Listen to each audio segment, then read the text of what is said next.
ground, baby, hit me running. Ain't nothing looking better than when I see you coming. Ain't another feeling better than when I'm blowing money. You can tell that I'm an addict, I'm addicted to money. I'm addicted to ballin'. I got the silver Patron. All right, then. Welcome in on a Dandy Friday. We are on the road today in Conway, Centennial Valley Country Club in Conway. DJ Williams, Justin Acri, and the Wizard back in the Oaklawn Racing Casino Resort studio. Good to see you, Christian. And we are here, of course, for the Genesis Central Arkansas Open. Genesis of Conway, Central Arkansas Open. Yep. We got some players out here. Oh, yeah. I think the leader was at -7 last I checked, but she may have dropped a shot somewhere. But bottom line is, this is a great collection of talent, much more so than, well, when we're playing. So there's that. 1,000%. Which is not saying a lot, I suppose. Anywho, it is great to be with you. We're ready to get into this Friday and on into the weekend. I hope everybody's ready for a little fun today. We are going to talk to a couple of the golfers here. Our first guest, I believe, is going to be the communications director for the Annika Tour, Annika Sorenstam, of course. Melissa McCardle will join us at 10:45. We're also going to talk to a couple of the golfers, and I think Summer Rochelle's going to stop by. She was a star golfer in her own right, now the head coach at Central Arkansas. Yeah, I know her. For women's golf, yep, good lady. Her dad, Bill's a good dude, too. Known him a long time. Mm-hmm. But anyway, looking forward to hanging out with her a little bit today, too.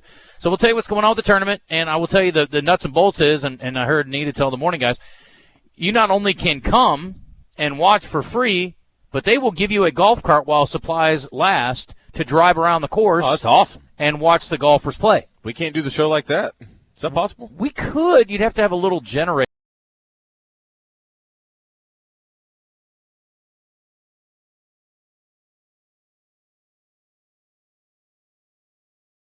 You wouldn't want to go follow something? Yeah, it'd be fun. They wouldn't like us probably talking while they're trying to play. Yeah, maybe we could get one of the bigger golf carts that have, like the storage space in the back, and we could put our equipment there, and then we could walk. If you were playing, would you want people following you talking the whole time? Heck yeah, I'd love it.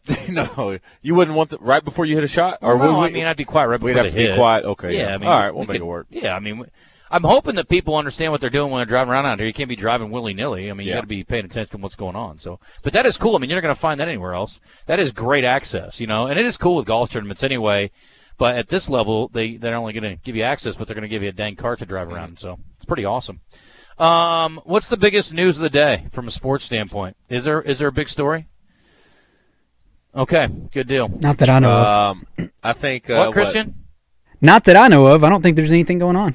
It didn't work out with the manager they were trying to get from Liverpool for Team USA. Jurgen Klopp. Besides that, I don't know. Oh, no, we suck again. Great. That's great. Well, I don't know how much money they got to throw at it to get a decent person. Well, he said he actually just wanted to take a year off of soccer. Listen, they all say that, but there's a number that will change his mind. Yeah. Yeah, so if that's what it's going to take. What about Ted Lasso? Is he available? That'd be awesome. Could you imagine that? I think it'd be great. You think Jason Sudeikis could actually just play that character the whole time? I don't know. It'd be hilarious, though, if he would. It would be amazing. He probably need his whole team of writers because they've got to come up with different things, but it would be awesome. I don't know. I don't know what we got to do to get it right, but it's pretty annoying. So in addition to talking to folks here, we are also going to visit with our normal Friday guest, Pigskin. He took the day off. I was like, hey, we're going to be in Conway. It seems we've been on the road a lot on Fridays. Either that or I've been off. But, of course, we were all off last Friday because of the holiday. But anyway, Zack Gillham will join us at 10:30. We'll talk to him. Philip Martin's also going to skip today. But I do want to get him in and talk to him, get his thoughts on Axel F. And then I'm trying to find a time. I got to go see Longlegs this weekend, even though you guys are screwing me over. He keeps getting reviewed. What about tomorrow? Can you do tomorrow? Tomorrow? Ebony wants to go watch it now. What about Sunday? What time? Like early afternoon. Possible.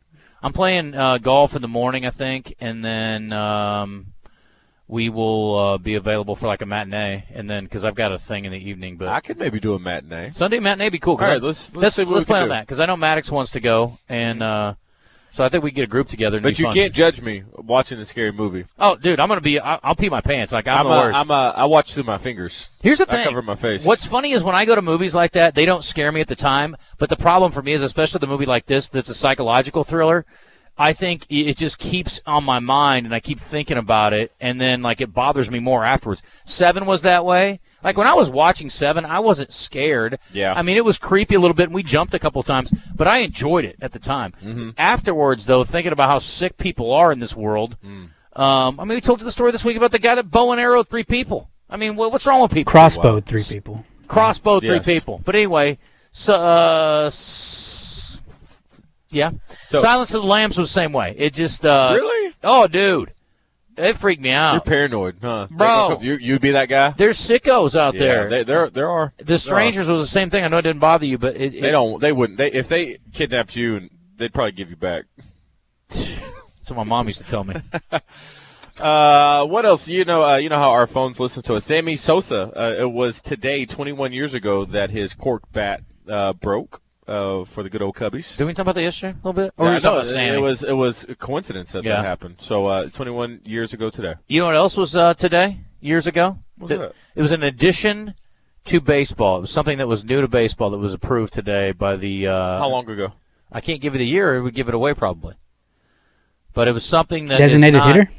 Nope. It's not something that is absolutely critical to the game, but it was added for a specific purpose. And just think about it for a minute, and I'll try to do this later. I don't try to I don't want to make everything a trivia question. But anyway, you guys, I'll tell you about it later on if you don't have it figured out. Just think about things that are in baseball. Just give us a year. No. How would that give it away? I'll have to look it up. It can't be super recent, right? No. Okay. Not super recent. Right. And it's trickled down to other levels of baseball, too, I would say that. Tom Murphy joining us in the 11 o'clock hour after the Red-White Report, brought to you by Southern Structural Solutions. We got Champs and Chumps and whatever else you guys want to get into. So, all right. Good talk. I'm going to look and find this year for you. Yeah, I need to know. You don't need to. Did you see the news about sad news about Monty Kiffin passing away? Yeah. So Monty Kiffin, obviously one of the great defensive minds in the history of football at really all levels, collegiate, professional, and was at Arkansas for a few years. That's when Lane was running around Fayetteville as a kid, and a lot of people thought maybe he would return as a head coach at some point. He is the mastermind behind the Tampa 2 scheme. DJ, I'm sure you had to work Tampa 2 during your career to try to beat that defense over the years. Yeah. I love Tampa 2. Yeah, easy to beat. If you have a good tight end. You are a good tight end. That was me. I see why you love it. I loved it. Yeah? Yeah, just all you have to do is manipulate the middle linebacker that's dropping back kind of in that little zone. And usually if you have a guy who's a little bit faster and somewhat savvy, I would prefer going against Tampa 2. Did you face that a lot in college and pros? It just depends on personnel. I would say more in college just because we had so much talent on the outside at receiver, so they needed safeties over the top to help. This may be too in the weeds for the average listener, including yours truly here. Yeah. What's the difference between a Tampa 2 and a regular cover 2 defense? I'd say the drop of the backer. The linebacker? Yeah. He drops deeper? Yeah. Mm-hmm. Gotcha. And so, like I said, if you have a tight end, I mean, it's almost a field day. Are you familiar with the 46 zone that the Bears used to run in their heyday in the mid-'80s? 46 zone? Yeah. No, I am not. And they're short a player. I don't know who the 11th guy was. It was called Bear 46. Yeah. Bear 46. That's what it was called? Yeah. Yeah. They referenced the 46 zone in the Super Bowl Shuffle. So are we talking 4 down linemen and 6 DBs? Yeah, and then Mike Singletary in the middle, I guess. Is the bear? Was he the bear? Just running around? Mike Singletary is very special. There are a lot of guys. I mean, him and Ray Lewis and like 3 other guys I've ever seen. I don't know. I'm not too familiar. Okay. You have to look it up. I don't know the ins and outs. 6 players along the line of scrimmage, 2 linebackers, 3 defensive backs. That doesn't make sense. The number. One more time?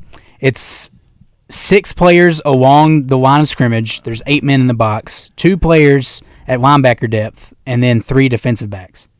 So I don't know why it was called 46. Yeah, because Wilburn Marshall played linebacker for them too, so there was another linebacker in there. I mean, what do you would just should throw them out all day. Yeah.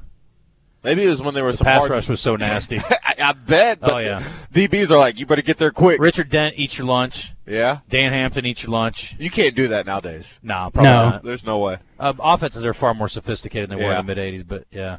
I mean, passing offenses. They would see that defensive front and be like, hey, we're going to run it still. We're going to run it. We ran in high school, which I liked, and again, because we weren't facing great passing teams, like we would play like 2 good passing teams a year that were like really good and would throw it 35 times a game, which was a lot then. Like most of the teams we played would throw it like 12 times a game. We would throw it 5 times a game. 5 times? I told you I led my team. I led my team in receiving my junior year and my senior year. I had 15 catches. We barely ever threw the ball. It was so awful. But we would run a 4-4, and I loved it. It was great. Scheme, not time, right? Scheme. Yeah, obviously. We didn't play guys that ran 4-4s, and none of us ran 4-4s. But it was good because I played a defensive back, so we had two corners and a middle safety.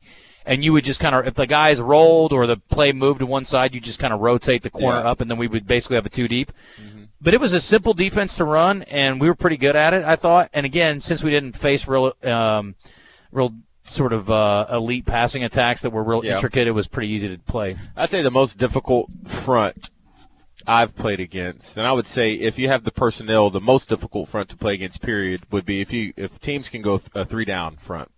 With these two edge rushers and then two backers in the middle. You just have to have the personnel. People like Clay Matthews or dudes. Von Miller. You must have dudes? Yeah, you have to have a couple dudes who can do both. Yeah. It's understandable. Yeah. All right. Let's see what else we're going to get into here today. Razorback basketball adding some players. Wes talked about that yesterday. I didn't even realize that it happened. We did talk about what's the kid with the cool name, Christian? That was the walk-on over at Kentucky that came over? Gosh, I can't remember his name now. From yesterday we talked about. I think he's brother-in-law. I could be wrong, to DJ Wagner. Does that sound right? Okay. Brother-in-law? Walk on I think so. from Kentucky. I thought the kid that walked on in Kentucky that came over you talked about yesterday. Wasn't he a walk-on? Or was he a high school kid? Casimir Chavis? No, he was a high school kid. He was committed, or he was going to go to Washington, ended up here. Yeah. Okay. Maybe that's what I'm thinking of. They had 4 new additions. They're all. I've got that list. They're good to go, right? I was trying to think of the guy from yesterday. Oh, okay. Yeah. There's a 5'8" guard from Camden, New Jersey coming. 5'8". Kareem Watkins.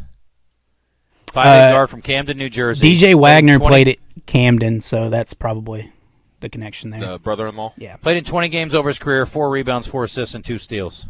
Okay. What a career. He's 5'8". If he gets any rebounds, it's impressive. Also, Melo Sanchez, 6'4" guard, played at Hawaii Pacific. These are all officials now. Aiden Kelly, a 5'10" guard. Boy, we're going for size here. Averaged 19 points and 4 assists this last year at North Point Christian School. He's the son of former Memphis guard Antonio Burks and played for Coach Cal at Memphis. His dad did, 01 to 04.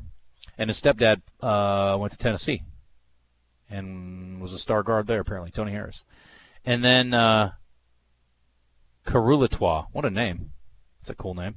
Jaden Karulatois, 6'5" wing. That's going to be mispronounced a lot. Thank you for sounding that out. Well-written release here by Mike Haywood. 6'5" wing from Sun Valley, California. Village Christian High School. A lot of Jesus-loving Bible beater kids coming in. Yeah, a lot of Christian school kids. Let's go. Those are a bunch of kids that don't mind riding the bench, probably. That is exactly right, Christian. They understand you gotta have them. The Christian tenets of basketball, which is like the whole I don't know Bible and verse. I'm not good with chapter and verse, but I said Bible and verse, chapter and verse on no greater than gift than to lay down your life for your brothers. That's what the bench warmers do at Arkansas. They're like, yeah, you guys go ahead. And they're locked in too, engaged. Yeah. They get a lot of TV time too. Yeah, the bench. Yeah, you think they know that?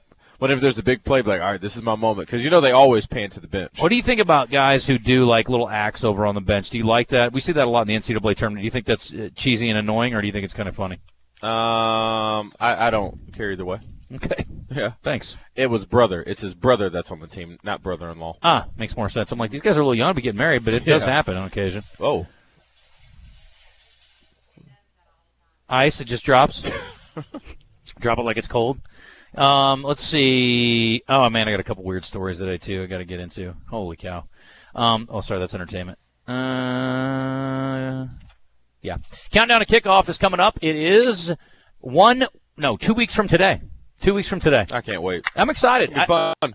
I am really, really excited. I want everybody to spread the word about Countdown to Kickoff. You got to tell your friends and your family members, and anybody who likes football will have a good time with it. Even if you're not the biggest Razorback fan, if you like football, period, I think you're going to enjoy it. I want you to come out. It's at the hall. Tickets are $30 for general admission, and again, that comes with free food. Corky's Barbecue is going to Appreciate it, Joe. Going to feed you up. So, yeah, we're going to have plenty of grub there. It'll be awesome. We've also dropped our VIP down to $60, and that gets the meet and greet. You get in a little bit earlier. You get free drinks for an hour from 6 to 7 up in the upstairs bar area. So lots of good things coming up at Countdown to Kickoff. We've got a great lineup of current Razorbacks, Isaiah Satania, Luke Has, Landon Jackson, and then the formers are coming in too. 25 years since that 99 season where Arkansas, of course, went on and won the first bowl game of the new millennium. They played at 10 a.m., I think it was, at Cotton Bowl on a Saturday morning. 10 a.m. I think it was Saturday morning. Awful. It was really good because they killed Texas. It was fun. But, yes, it was early. I like it. And then we went out after and celebrated because they beat them so bad. It was so fun. They held Texas to minus yardage rushing. That was a great game. Yeah. Hey, I know we talk about these Hogs a lot. Where's A-State? A-State on the They're at Jonesboro. Upward tick. You know what I mean, as far as competitive play? I don't know anything about him yet. Their quarterback obviously is very dynamic and exciting, and once they turned it over to him, he was a freshman obviously last year, things seemed to be going the right direction. I was afraid they were going to lose him in the portal, and I thought I'd read something that they did, but they certainly did not. He is back again this year. Yeah. And, Coach Jones obviously has done a good job at certain spots along his career. And then he's had other areas, places where he didn't do so well. But it seems like, they're in building mode, and we'll find out more about them soon. If that A-State game was this year, would you be a little concerned? Not necessarily. Yeah, I feel like I don't know enough about this team. I don't know enough about their team. Yeah. Central Arkansas is opening there this year, In Jonesboro? Mm-hmm. Okay, so you'll learn a lot. Week one. I will. Mm-hmm. I will for sure. Who's winning that one? I mean, the odds will be on A-State, but certainly Central Arkansas has gone up there and won in the not-too-distant past. So I would say with a quarterback who is very experienced and a really good running back group and the best defensive player maybe in all of the FCS, I got to think they got a shot to make it interesting. Who's that? David Walker from Stuttgart. Okay. Yeah, he's a stud. Get after it. I can't believe he did not either jump to a FBS program or try his chances. I really think the kid can play in the NFL. Oh, okay. What position? He's like a hybrid end/line, maybe a linebacker in the NFL. Okay. But the dude can really move. He's a great Miller. story. He's crazy because he's a Stuttgart kid, kind of under-recruited, had some great issues, I think, coming out of high school. That was part of it. People backed away. Got to have those guys. Started out at Southern Arkansas. The transfers to UCA. No doubt in my mind he could play anywhere. I think he absolutely could play for any team in the state for sure, and I would include Arkansas with that.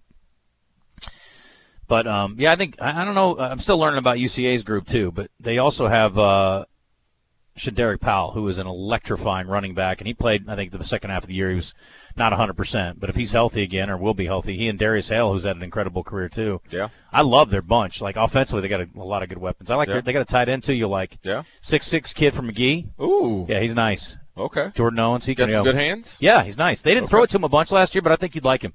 You can come see him play. Come on, Coach Brown. Get him the ball. You ought to go to that game. When is it? It's a Saturday after, the Razorbacks play on Thursday that week. So I'll be in town. Yeah, come up to Jonesboro. You can ride with me. You give me some tickets? Yeah.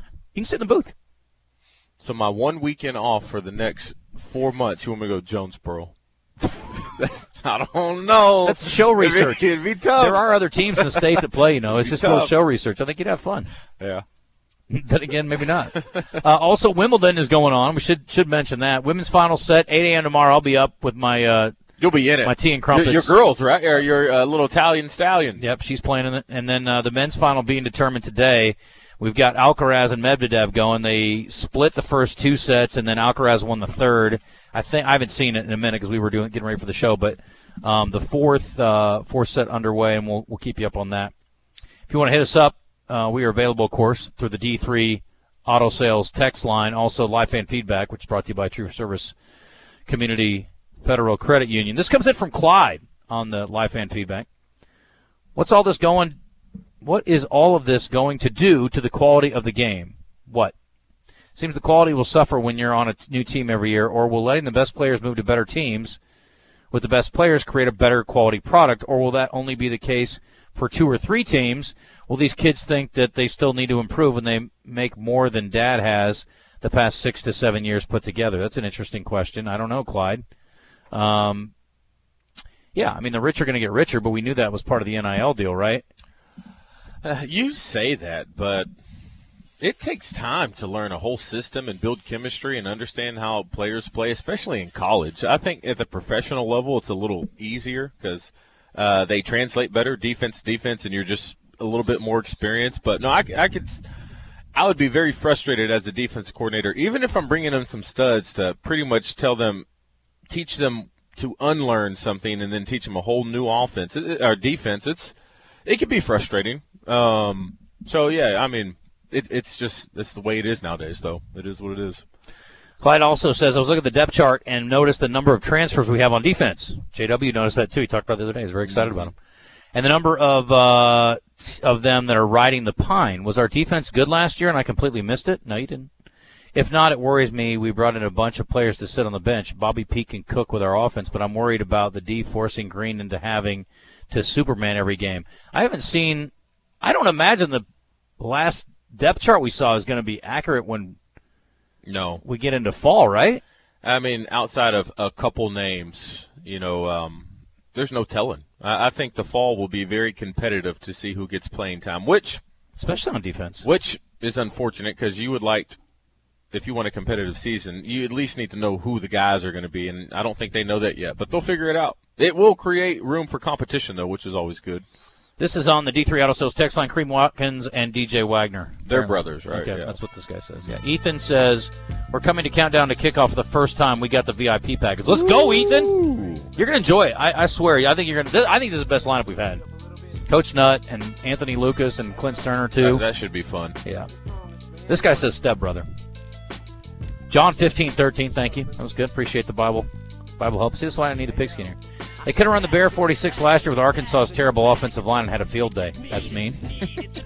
Talking of great linebackers, Bill Romanowski. If you're talking about great buttholes and douchebags like we were talking about yesterday, he's on that list. He's up there? Sure. Oh, gosh, what a clown. Remember, he's the one that knocked out his teammate, got suspended? Yeah. He's a jerk. Probably roided up. What do I got to do to get one of Oh, my God. Go, Pack, go. I hope you never get a jersey. The ESPYs were last night. Were awful. Virtue signaling all night. I have completely washed my hands of the ESPYs. I didn't even know what was going on. It's an absolute waste of time now. Although I will say the speech by what's his name? Steve Gleason. Steve Gleason. Thank you. Yeah, it's good. Fantastic. Yeah, he's incredible. He's an incredible story. And again, ALS is a horrible disease, and some folks succumb to it pretty quickly. There are others like Steve who have battled for years, and I think he was diagnosed in like 2011. So he's been out a long time, but it was impressive. He won the Courage Award, Arthur Ashe Award. Awesome. That's about the only one I care about. The other one, the Pat Tillman Award, they gave it to Prince Harry, and Pat Tillman's mom was mad about it. But he did give her a tip of the cap last night at the event. Apparently. Why was she mad about it? She just didn't think he was deserving. How is the Pac-12 going to have a championship game this year in football? I don't know that they will. What is going on with the Pac-12 in football this year?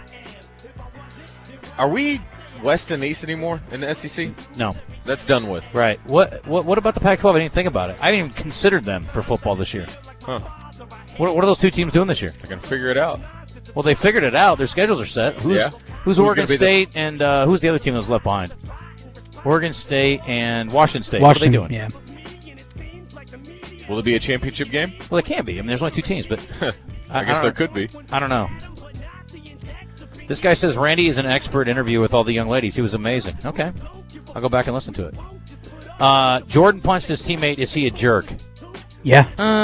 That's a great point. They would say Jordan was a jerk. I don't think in the same way that Bill Romanowski was. Yeah. There are other things with him, too. Didn't Bill Romanowski bite somebody's finger or something in the bottom of the pile? I don't know about that. That probably goes on. You've probably seen some nasty stuff. Yeah, I bet dudes get punched in the groin. Oh, man, you'd be wild. What they grab, it's awful. Bottom of the pile. Worst place to be. Do you ever go, hey! That hurts! You got to hold on to that ball, though.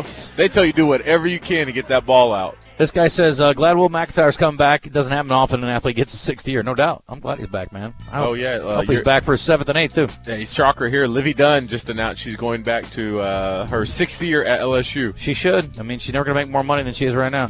Alcaraz and Medvedev are in the 4th set, and Alcaraz up 5-3.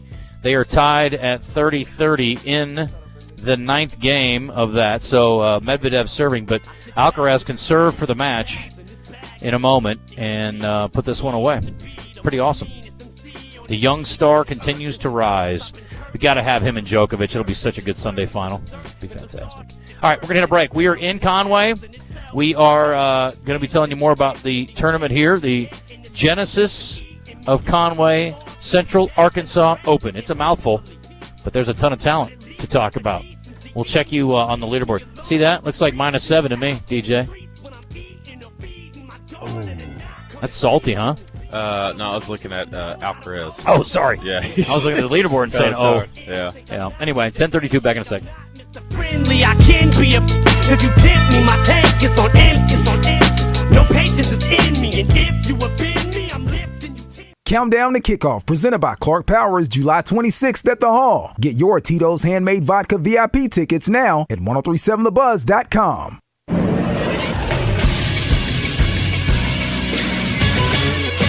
This is SportsCenter. The men's semifinals for Wimbledon will take place this morning. First up, it'll be the number 5 seed Daniil Medvedev against the number 3 seed and reigning defending champion Carlos Alcaraz. Following that match will be the number 25 seed Lorenzo Musetti taking on the number 2 seed Novak Djokovic. In last year's final, it was Alcaraz topping Djokovic in a 5-set classic. We'll see if we get that matchup once again. On the women's side, we already have our championship matchup, which will take place on Saturday.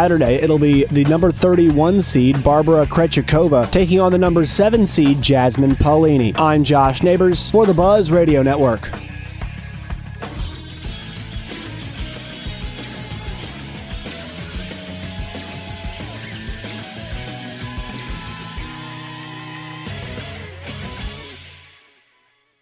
Heartland Rehabilitation and Care Center in Benton proudly offers compassionate and loving care to our veterans, meeting the unique needs of every veteran who calls Heartland home.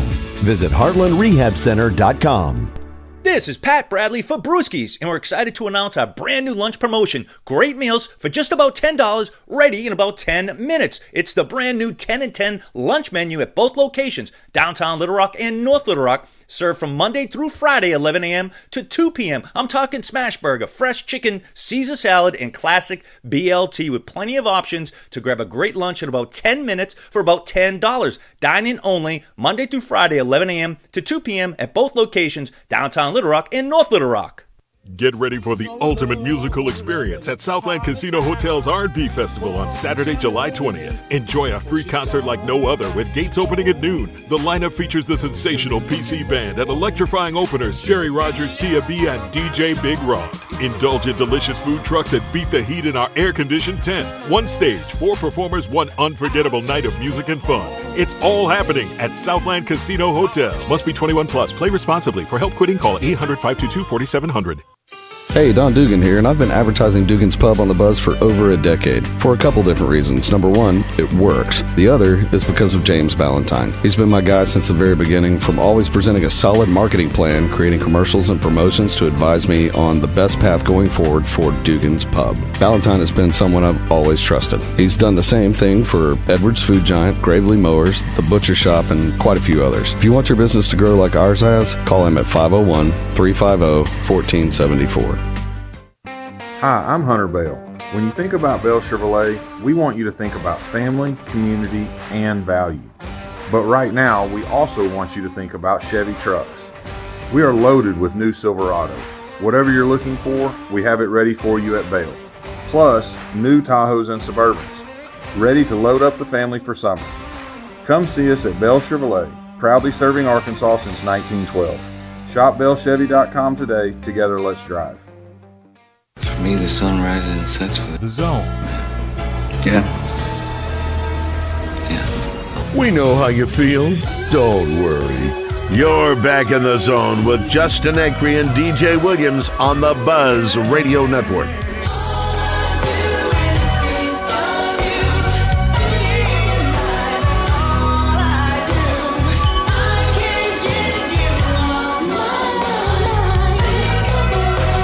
Amateur hour.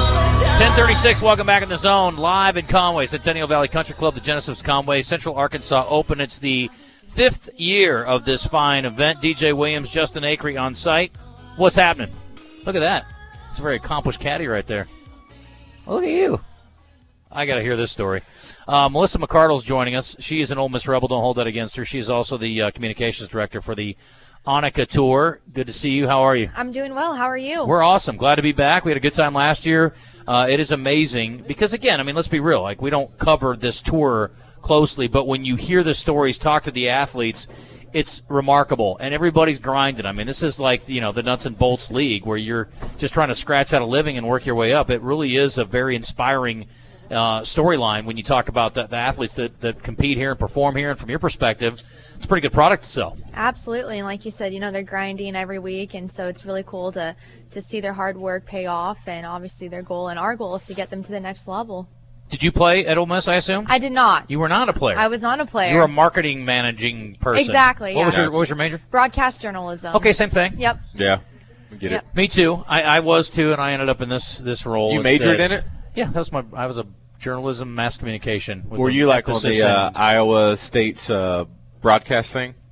Broadcast thing? We did some TV. Oh, yeah. Okay. I didn't do any. What's weird is I didn't do any radio. We had a radio station, but I didn't do any radio in college. I was like, I'm not doing radio. Yeah. I also said at the time, I'm like, I'm not doing weather. Those guys are losers. Did you do in weather? Hindsight, no, but I was like, I'll never. Well, I mean, I did like on the newscast once. It was terrible, but I was like, man. But in hindsight, that's the gig. Weather? If I could do it over again. Oh my gosh. Yeah. I mean, I won't downplay our meteorologists. Yeah, they're legit scientists, bro. Yes. Pat Walker is big time. Big time. Anyway, in hindsight, I blew it. But I've done a lot of things wrong in my life. It's not about me, though. So how'd you come to this job? So I actually, before this job, I worked at a news station in Hattiesburg, Mississippi, and I've grown up playing golf. And so after 2 years at the news station, I, was kind of getting that golf itch, and I wanted to get back into it. And so this job just kind of fell in my lap and realized it was the best fit for me, and I'm loving every second of it. Where's your home base? We're in Dallas. Okay. Yep. So you grew up in California. How did you get to Ole Miss? I wanted to go to a big SEC school, and like I said, I majored in broadcast journalism and wanted to, have a little sports background, and I figured what better way to get experience and go to a big SEC I mean, it's kind of big. But what was the SEC connection at Fresno? I mean, how did you get interested in just watching sports growing up? Yeah. I grew up in a sports family. My dad was actually a Division I baseball umpire for 21 years, and so when he officiated the Super Regionals in Oxford back in 2007 or whatever it was. Oh, you liked it, huh? And he said Mercer Oxford is a great place and has a good ballpark, and I was like, well, sign me up. It has a good ballpark. Yeah. No dad has ever sold his daughter on a school that way, I don't think. I could. They do throw the beer in the outfield though, which is beer kind of fun. showers. I mean, you can't beat it. Yeah, I mean, I'm kind of redneck. I'm into that kind of thing. Obviously, it is Ole Miss. Yeah, we're in Arkansas, but I will give them credit. They got a cool spot. Oxford is a cool place. It is in the middle of nowhere. You're like driving, and I'm like, where in the hell are we going? Oh, there it is. Nowhere, and then it's like, whoa, Yep. okay. Yep. Yeah, it's a nice little town. It is. I enjoyed it. Did you travel to any other SEC towns when you were in school? I didn't actually. No, not really, but all my friends did, and so, I mean. You ever been up to Fayetteville? No. Okay. I haven't. You should make a trip up there sometime. Yeah. It's a nice college town. So what do you like about this tour specifically? What's unique about it? What's interesting about it for people who don't pay attention to what's going on or just kind of learning about it? Yeah, so, it gives these girls a platform, like I said, to get on to that next level. And, every week we have great competition, and so these girls are surrounded by that. And we've had some players who have played on the LPGA and even Epson, and have played a few of our tournaments. And so it's kind of cool to get them around that competition and to kind of see where their game's at, so we can get them to the next level. We were telling our listeners earlier, I think one of the cool things about this one is A, it's free. Yep. B, they'll put you on a golf cart and let you ride around and check out some of the different players on the different holes so you can get a good view of the course. The weather's also cooperating a little bit better this year than last year, too. So that is a pretty unique thing. Is that unique to the tour that people are able to ride around on golf carts, or is that pretty common for y'all? I think it's pretty common. Okay. Yeah. Seems like a unique thing. I like it. Love that. It's I pretty want to go. I want to watch. You can listen. I'll tell you what we'll do. Can you give me like 10 minutes? In the third hour, you jump on a golf cart and you can ride around a little bit. There you That's go. okay. Absolutely. Marissa can take you around, and then you can call in and just tell us what you're seeing.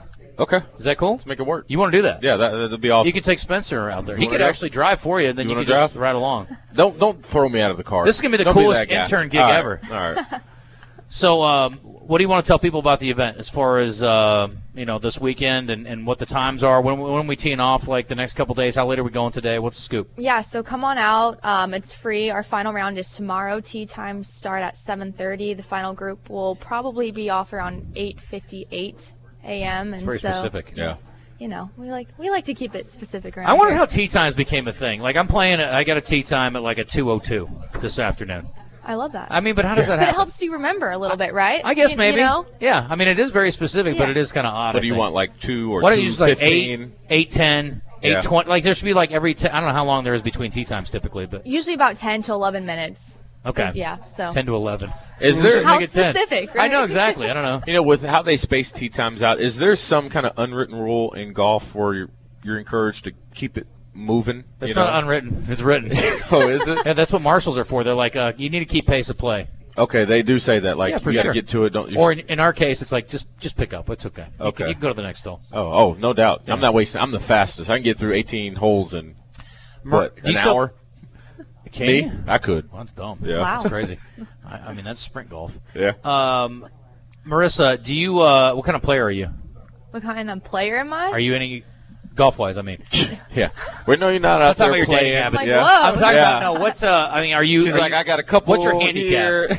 So when I was playing a lot, it was about a 4. That's impressive. And so I don't really have too much time now to play. So Do you play with this group? I play with these guys. They're like double bogey max. I'm like, I watched Rory make a double bogey the other day. I'm like, I think I should be allowed to make a 9. Right. It's fine. Just let me finish this There hole. you go. It's fine. Yep, exactly. I suck, but I play quickly. that's okay as long as you're having fun. Those people irritate me. I'm like, I get mad, but I'm also like, let me just make my 9 and Let me shut up finish and the move on. hole. Yep. I got to write down something here anyway. And these guys are like, nothing over a double bogey. I'm like, what are you, a scratch golfer over there? It's like, for the handicap. I'm like, my handicap? I'm like, I'm jacking it up here. Like, I'm going the wrong way. It's fine. Just let me be bad.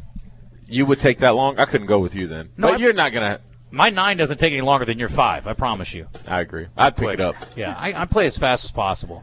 My thing is, it does take too long. That's the thing about golf. But if you, I like playing in smaller groups. That's kind of become my new thing. Twosomes, threesomes, get around in 2.5, 3 hours. Especially this time of year down here. Yeah. It's like hell. I mean, it's 98 degrees for God's sakes. What are we doing?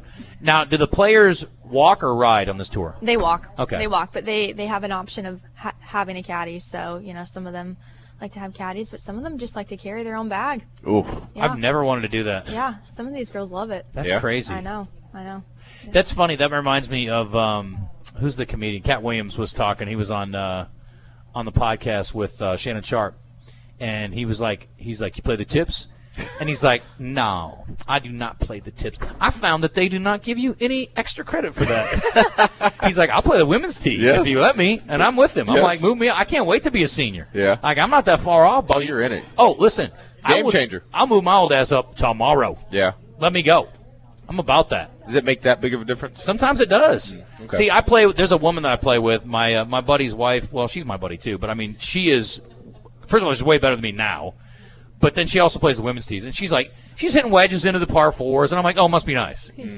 But we all know the unspoken thing, which is if she played the men's tees, she would kill me too. So it's fine. We just sort of let it go. There you go. But I think just she and I are playing tomorrow because my buddy's on a recruiting trip, so I may see if she'll play the men's tees. I just want to see how bad she can beat me from the white. She still get after it, huh? Oh, she'll beat me. Yeah. She's way better than I am. So on tour, so do they travel? What's next after here? So we go to Trophy Club, Texas, so near Dallas next week, and then we have a few weeks off, and then we head to Wichita, Kansas for our tour championship. So all the players here today, do they essentially all travel together and they just? Yep, essentially, yeah. We all, depending on where they're from, they have their little group, and they travel around. And hotels or just hotels, host housing, Airbnbs. Okay. We're talking to Marissa McCardle. If you're just tuning in, she is the communications director for the Annika Tour, which again is, helping to put this whole thing on. The Genesis of Conway. Again, it's a mouthful. Genesis of Conway, Central Arkansas Open. But I was told last year that this is as good a place as you guys go as far as host housing. So basically anybody that requested a host house had an opportunity here. Yes, absolutely. And that's what we're really thankful for the Conway community, opening up their homes for host housing, and I know the girls really appreciate it too. Yeah. I would have loved that. Well, again, you're not making a ton of money. You're trying to build your Right. career and have an opportunity to move up. What are we talking about prize money-wise here? So the first place will get $10,000, and our purses vary from $55,000 to $60,000 every week. Okay. So what's the championship? Is it more for the Tour Championship or about the same? about the same. And where's that held? In Wichita, Kansas. Wow. Better learn how to hit a low ball, DJ. Why is that? Because it's a windy town. Okay. Yeah. You ever been to Wichita? Isn't that where K-State is? No, that's Manhattan. No, I have not been to Wichita. Wichita is it's just windy. Okay. Basically. So, More than Chicago? well, let's not get crazy. Okay. But it's in a big open place, All right. Yeah. Anyway. Okay. Well, that's cool. So how many golfers are on the tour? We have about 200 members and about 100 playing in the field this week. Okay. So. Now, you have players that move from different levels that play down too? Yes. So, depending on if they lost their status or anything on the other tours, and, they'll come play us. And what's the next tour up? Epson Tour. The Epson Tour. The Epson Tour. Okay. Yep. And then the LPGA? And then the LPGA. Gotcha. Okay. Have you had players that moved on last year that are up the next level or even on the LPGA? Yeah, we have. Absolutely. And so, we obviously hate to see them leave, but when we don't see them playing, that means that their game is doing well. Yeah. So that's pretty awesome. How long does that process usually take? It varies. It really varies. We had a girl, Haley Cooper. This was her first professional season, and she's already playing on the Epson Tour, and so it just kind of varies. Do you have qualifiers for each tournament or no? No, we don't. Yeah. So it's just tour members only? Yep. Cool. Yep. How do you get a tour card for this tour? So honestly, as long as you want to be professional and your scores are good enough, yes, then you're more than welcome to come out and play. We've been talking about the Olympic standard in some of the sports, and there was a high jumper from Central Arkansas. He went to UAPB, who is phenomenal. He finished in the top 3 at the NCAA's the last 2 years, but he didn't meet the quote-unquote Olympic standard, which was like 7.7. 7.7. He jumped 7.5. And yet he beat guys that they hit the Olympic standard at some point this year, but they didn't beat him at the NCAA's. And I'm like, not everybody's going to have their best day. Like, people are not going to come out here and shoot 68, 68, 68. Right. You're going to have some bad rounds, and you may win a tournament one week and come out and miss the cut the next week. That's the way it goes. That's what's cool about sports. We don't know. Exactly. I think it's baloney that he doesn't get to go. You know what's wild to me is the level of integrity and character out here. You don't have people watching, right?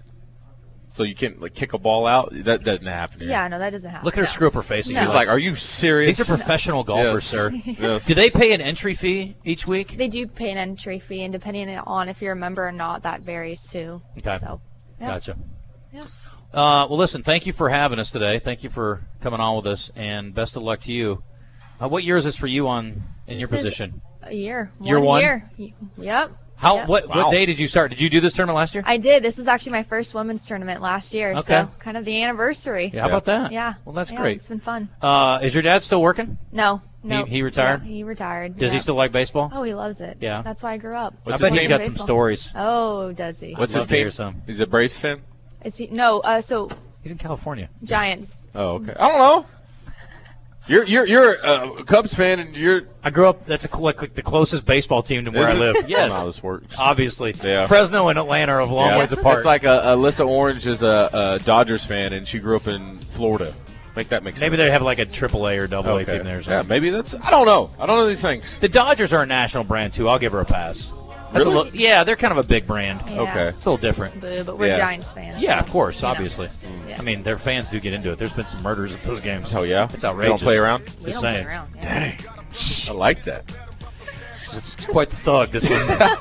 So we're playing Tupac for her. When Marissa rolled up, I was like, "This chick's a thug." I can tell. Don't mess with her. Don't She's mess packing. with me. Yeah. Oh, listen, thanks for having us. Appreciate it. Thank you. All right, we'll hit a break. 10:50. Back in a second, and you are in the zone as we head into the break. If you're making weekend plans, I can assure you, if you need a bite to eat, I know a place you can go, and DJ will certainly back me up on this one. Cash in downtown Little Rock. Great spot for special events, for lunch, for dinner. And if you need something light, listen, if I was a $10,000 winner on this tour this weekend, that's where I go celebrate. I go to the second floor and pop a bottle of champagne, and I go down and have myself a nice dinner. Don't sleep on the pork belly or the tuna wontons. That's a favorite of DJ's. But obviously for dinner, you're not going to find a better steak in town. They got great pizzas.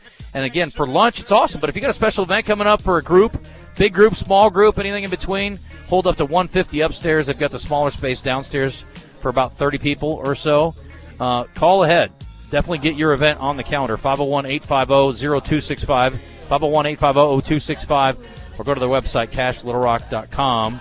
And, man, they're really, really good to work with on special events, I can tell you from personal experience, in addition to, obviously, dining there for lunch or dinner. Go see our friends in downtown Little Rock, and there's free valet parking. Don't be afraid. Yeah, drive up to the door, get out, go in. That's how they do it at Cash.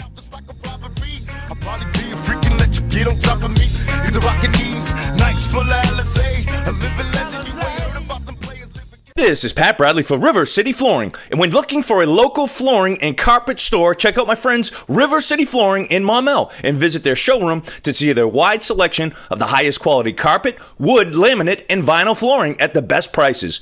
Over 5,000 square feet of waterproof flooring starting at $1.99. Free installation on all in-stock carpet. They do custom tile showers, backsplashes, granite countertops, and more. Visit River City Flooring on Maumelle Boulevard just off 430 and at rivercityflooringinc.com. Hello, Buzz listeners. It's Frank Fletcher from Fletcher Dodge, and I've got some hot news for July. We've just been informed that we have the 24 Ram half-ton trucks with 0.9, yes, that's less than 1%, for 72 months and 90 days to your first payment. But that's not all. We have 2.9% for 72 months on all 25 model Rams. So we have 24 and 25 with outstanding interest rates. We have new Grand Cherokees that are up to $8,000 off. That's 2-row and 3-row models. Plus, we have $5,000 discounts on new Jeep Compass. That's just some of the deals, folks, at Fletcher Dodge. We'll do whatever it takes to earn your business. Come see us before you think about buying from anybody else. We have the biggest discounts, the lowest finance rates, and I promise you, we'll give you more for your trade. Shop Fletcher Dodge in Sherwood. Come see us at Fletcher Dodge on Warden Road in Sherwood, or shop online at FletcherDeals.com. Hello, I'm Craig O'Neill, retired broadcaster. If I was Craig O'Neill, car salesman, I'd enter the transfer portal and try to get on the Genesis of Conway team, a brand new dealership that I'm pretty sure is undefeated, because when you test drive a Genesis, no matter the model, you're sold. Just seeing their dealership and how modern and creative it is and totally devoted to Genesis will sell you. All they need to be geniuses is you. Genesis of Conway, the future of luxury today. Hey Arkansas, Montana with Hubbard Power Sports in Russellville. We're your Arkansas Can-Am and Sea-Doo dealer. Are you looking for your next adventure? On the road, on the water, or in the trails? We've got the ride for you. At Hubbard Power Sports, Can-Am and Sea-Doo of Russellville, we are proud to say we offer the best customer service around. We've won multiple awards for our level of excellence in many different categories, but our customer service is the one we're the most proud of. Come and see us Monday through Saturday or give us a call. See our current inventory, apply for financing, and value your trade at our website, hubbardpowersports.com. Join us for our grand opening celebration at your Greenbrier Huddle House this Monday, July 15th from 9 a.m. to 7 p.m. Come celebrate with 99-cent golden waffles, enjoy our free Huddle House signature door prizes while supplies last, and enter the grand prize drawing to be one of 3 winners to win free Huddle House meals for an entire year. 99-cent golden waffles are available one per guest for dine-in only. See you this Monday at your Greenbrier Huddle House. It's hard being the #1 midday sports talk show in Arkansas. What can you expect when you're on top, you know? It's like Napoleon, when he was the king, you know, people were just constantly trying to conquer him, you know, in the Roman Empire. So it's history repeating itself all over again. Now, let's see if Justin Acri and DJ Williams can keep living up to the lofty expectations on the Zone. Now, it's time to learn the biggest lines of the weekend. It's Better Bets with Oaklawn's Director of Sports Wagering, Zack Gillham. Oaklawn Sports, Arkansas's best sports betting app. Let's get to it. 10:55 back here in Conway. Went way long, but we had a lot of questions for Marissa. She did a good job. Zach, sorry about that. We're going to have a few minutes here to jump on a couple things, though. So I'm watching Wimbledon. Alcaraz looks like advanced. So the women's final set for tomorrow. I know you got odds on that. Men's final will be set in a couple of hours here. So I guess Wimbledon is among the most intriguing things for the weekend. Got, I don't know, Scottish Open? We doing Scottish Open this weekend? Yeah, doing the Scottish Open. Djokovic match starts in less than 5 minutes. He's minus 910, so we'll see if he can pull that off and face Alcaraz. As you said, the women's is set right now, so that is on the board.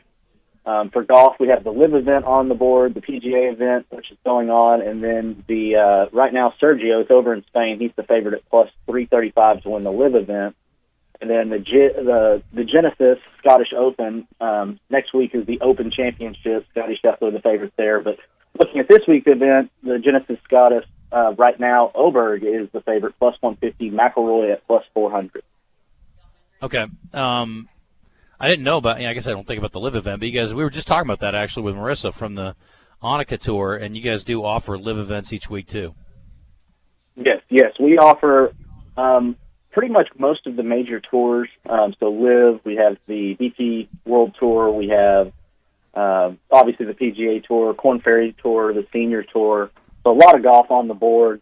And, as we've discussed on other, whether it be the podcast or other call-ins, golf is also one, to me, that's a lot of fun to bet live. You get some green in regulation, fairway in regulation, some pretty unique wagering offers that are fun to jump into if you're watching the event. Zack Gillham joined us from Oaklawn. Also wanted to talk about Olympics. Any new additions? The guys told me there's breakdancing offered now. What else have you guys added, if anything, this last week? I see hundreds of offerings, 536 it looks like here right now on the Olympics. Yes, it just keeps more and more keeps adding. Athletics is pretty full. Most of the running events, discus, hammer throws, javelins. We have added fencing. The modern pentathlon is on the board. Surfing is on the board. Volleyball, water polo, tennis, boxing, breakdancing, cycling, field hockey. So pretty much anything you can think of, it is mostly up there. There are a few things that have not hit the board yet, but would expect those hits in the next few days. And then next week, All-Star break for baseball. So the All-Star game's not on the board yet, but we do have some of the home run derby market starting to post. So we have player to hit the longest home run. Right now, that is Pete Alonso is your favorite, co-favorite, plus 250 with Bobby Witt. And then you could also bet on most home runs in the first round of the Derby, and Pete Alonso is the favorite there at plus 300. I will also say Noah Lyles is not the favorite to win the 100. He's the second favorite to a Jamaican, Thompson. So that's a big good bet. Plus 175, almost 2-1 on Noah Lyles. So, Zach, got to run, buddy. Appreciate you. Have a great weekend. We'll talk to you next week. Absolutely. Y'all have a great day. The True Service Credit Union live fan feedback at 1037thebuzz.com. In too deep, lower your rate when you move your loan to True Service. TrueService.net. This is Chris Roberts with Southern Bank. Southern Bank is a 137-year-old community bank with branches across Arkansas founded on strength and stability. Real community-style banking, local decisions, and friendly staff you know by name, all coupled with competitive deposit and loan rates. From small to large projects, we can handle it all. So what's holding you back? Give us a call at 501-424-0900 or check out our website at bankwithsouthern.com. Learn how you can experience the Southern Bank difference today. Member FDIC. Ed Ruff, the president of Petit Jean Meats, was sitting in his office not too long ago, staring at the calendar. July fast approaching. In July, National Hot Dog Month, and Ed was trying to figure out a way to celebrate. And then it came to him. I got it. His idea? Donate a portion of all Petit Jean hot dog and chili sales to Arkansas Children's Hospital. You get a rough idea of the rough idea. It's happening in July, Hot Dog Month. Celebrate and donate at the same time. Petit Jean hot dogs and chili. You'll taste the difference. Sports talk and entertainment. I can't understand the food in your mouth. That'll put a smile on your face. I'm being serious. I can't understand a word you're saying. KABZ, Little Rock. Buzz News with KARK's Claire Kreitz. An effort to minimize the distractions of phones in schools is going from the state to the federal level this week. Congressman Bruce Westerman proposed a bill on the House floor called the Focus on Learning Act. It would require the U.S. Department of Education to complete a study on the effects of cell phone use in K-12 classrooms and its impact on students' mental health and academic performance. A nonprofit dedicated to supporting military personnel, veterans, and their families is launching a new platform. Camp Alliance Incorporated created Call to Duty. It's to combat the opioid crisis. It provides education and empowerment at the city, county, and state levels. One of the biggest aspects of the initiative is the naloxone training program. It'll be available in all 75 counties to help save lives by reversing overdoses. This is Claire Kreitz for the Buzz Radio Network.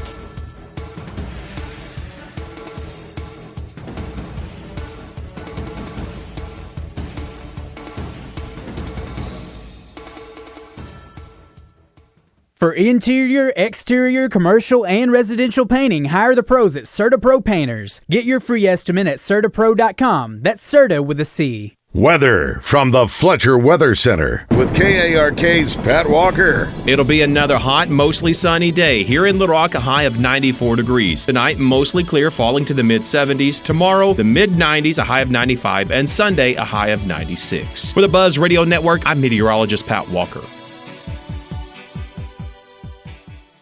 Riverfront Steakhouse Special, dinner for two for $60. 10-ounce filet, fried shrimp, 2 sides, and our famous salad bar. Only $60. Good Thursday, Friday, and Saturday night. Countdown to Kickoff, presented by Clark Powers, July 26th at the Hall. Get your Tito's Handmade Vodka VIP tickets now at 1037thebuzz.com. This radio commercial was made to convince you to stop speeding. We can't use law enforcement siren sound effects on the radio, so we'll use other equally jarring sound effects to get your attention. Like telling you if you get a speeding ticket, it doesn't end there. You have to pay expensive fines.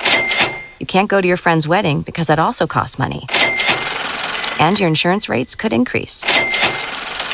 See? We didn't have to use law enforcement sirens after all. Getting a speeding ticket has consequences. Sooner or later, speeding catches up with you. Brought to you by the Arkansas State Police Highway Safety Office. Move over, Escalade. Lincoln's refined Navigator is taking the lead in the large luxury SUV category. But where in Arkansas can you actually win a Lincoln Navigator? Only at Saracen Casino. Yes, play at Saracen during July and qualify to win an amazing and elegant Lincoln Navigator. Play today and any day in July to earn entries into our July drawing and win a Lincoln Navigator. Saracen Casino Resort, Vegas, Arkansas style. Gambling problem? Call 800-GAMBLER. Getting quality employees to fill positions in your company is essential, but finding those people can be a major hassle unless you use ZipRecruiter. ZipRecruiter makes finding quality people a breeze. ZipRecruiter's advanced technology identifies candidates with the right skills, sends you great matches, then you can easily invite them to apply. 4 out of 5 employers who post on ZipRecruiter get a quality candidate within the first day. See for yourself. Go to ZipRecruiter.com/free to try ZipRecruiter for free. That's ZipRecruiter.com/free. Some people just know the best rate for you is a rate based on you with Allstate. And look at you, hands perfectly placed on the wheel, not like the driver to the right of you who's really going after that drum solo. Save with DriveWise in the Allstate app and only pay a rate based on you. Not available in every state, subject to terms and conditions. Rating factors and savings vary, and in some states your rate could increase with high-risk driving. Allstate Fire and Casualty Insurance Company and affiliates, Northbrook, Illinois. First Security Bank presents coverage of the 2024 SEC Media Days on 1037 The Buzz, live from Dallas with David Basil and Randy Rainwater. Hurry up, dude. The game's about to start. Nothing beats spending the day watching the game with your buddies. Dude, I'm literally right here. Let's do this. Which is why a shelter insurance renter's policy is key to your winning game plan. It protects things your landlord's policy doesn't. Dude, where's your TV? What? No way, dude. Like that flat screen TV that just got stolen. See Agent Steve Ferguson in Little Rock, Bo Beavis in Cabot, or Daniel Vickers in Sherwood. Join the Zone each Monday for Game Balls and Jockstraps, brought to you by Caddy's Touch Landscaping. Find out who made the best, average, and worst headlines in sports and entertainment each Monday as Justin and DJ give you their Game Balls and Jockstraps on the Zone from 10 to 1. It's all brought to you by Caddy's Touch Landscaping, 501-794-2770. Call today to get your landscape updated to a whole new level and be listening for Game Balls and Jockstraps only on 1037 The Buzz.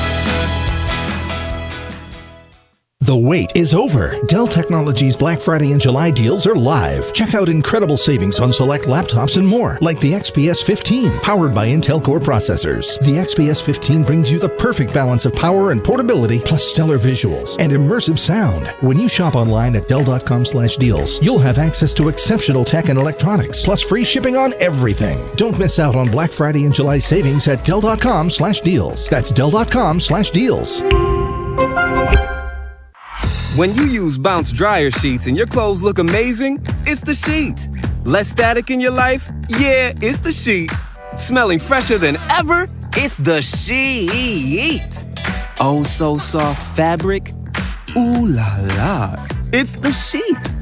Less wrinkles on your clothes? You know it's the sheet. Bounce dryer sheets. More freshness, more softness. Less static, less wrinkles. It's the sheet.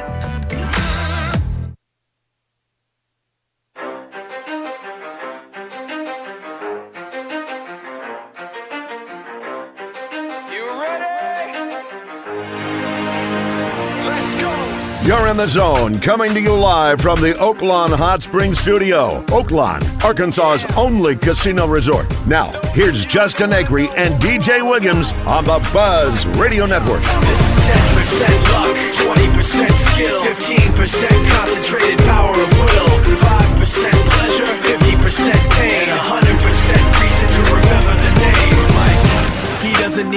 developing lights. He just wants to be heard, whether it's the beat or the mic. He feels so unlike everybody else, alone, in spite of the fact that some people still think that they know. But no, he knows the code. It's not about the salary, it's all about reality and making some noise, making a story, making sure his click stays up. That means when he puts it down, Todd's picking it up. Let's go. Who the hell is he anyway? He never really talks much, never concerned with status, but still even in the zone, and we're going to talk to Tom Murphy in a few minutes. We got a couple things for the Red White Report.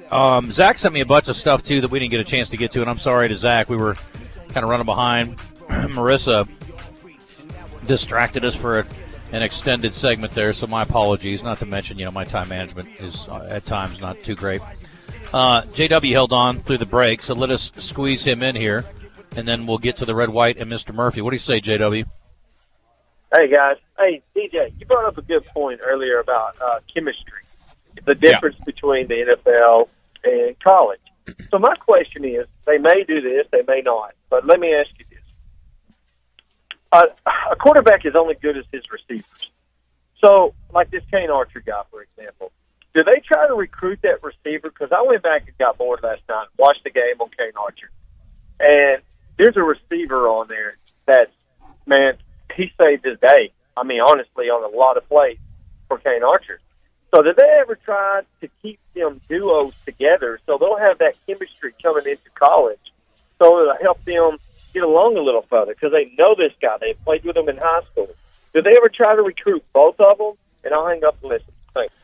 It really just depends on how good the receiver is. Not too often. Now, they may if he's not scholarship worthy, then they may extend, I would say, a walk-on opportunity, invited walk-in, a walk-on. But, yeah, I wouldn't say they consider that too much unless it is an actual legit, Mitch Mustang, Damian Williams type situation where you have players like that. But we see how that panned out. Well, he's a four-star on his own. So, yeah, you're right. I mean, again, if the kid's not talented enough, you're not going to bring him in just because he's got familiarity with the quarterback, right? No, I agree. And to be honest, he should be coming in, building chemistry, off-season, all that stuff with all the new guys. But and it does matter. I mean, that's why Aaron Rodgers, when he went to New York, he was so adamant about trying to get his guys there because he's older in his career and he doesn't have time to do those intricate things. When I tell you, my first year in Green Bay, I've never seen more chemistry displayed on a football field between Greg Jennings, James Jones, and Jordy Nelson. The way they just knew each other. We always had something. So, when quarterback scramble, you think it's just chaos out there. No, there's things going on during the scramble that we need to be aware of where we're on the yard marker and when Aaron looks at us. We know when he looks, then you turn upfield, act like you're going deep, and you're going to run about 4 yards and then turn back around and the ball should be there. So that stuff just takes time. And so I wouldn't say when it comes to recruiting in high school to college, they would be so keen on bringing those players with them unless, they're two of the best players in the country. Chemistry takes time? I mean, it depends. For the most part, yes. I would say for young guys. Mariah Carey once told me love takes time. It does take time. To heal when you're hurting so much. And chemistry's special. How do you do it nowadays with how many people transfer? I don't get it. Oh, you should ask me about chemistry. I'm not the one. Let's go to the Red White Report quickly and bring in Mr. Murphy. The Red White Report is brought to you by Southern Structural Solutions. If you need foundation repair or crawl space services, call Southern Structural Solutions at 501-581-9648 for a free quote. All right, Razorback Basketball's added a few new guys, according to Coach Cal, 4 roster additions for the upcoming season. And it is Jaden Carulatois, that name, 6'5", from California, 5'10" guard, Aiden Kelly, Melo Sanchez, 6'4" guard, and little Kareem Watkins. I can say little because he's my size, 5'8". You're 5'8"? And a half. Watch it. I was going to say 5'9". Oh, you're so sweet. You can round up. Anyway, so that's the news there. We also lost the track coach, so we'll talk to Tom about the impact on that. And then, again, condolences to the Kiffin family, the former Razorback assistant and longtime defensive coordinating star, Monty Kiffin, passed away yesterday.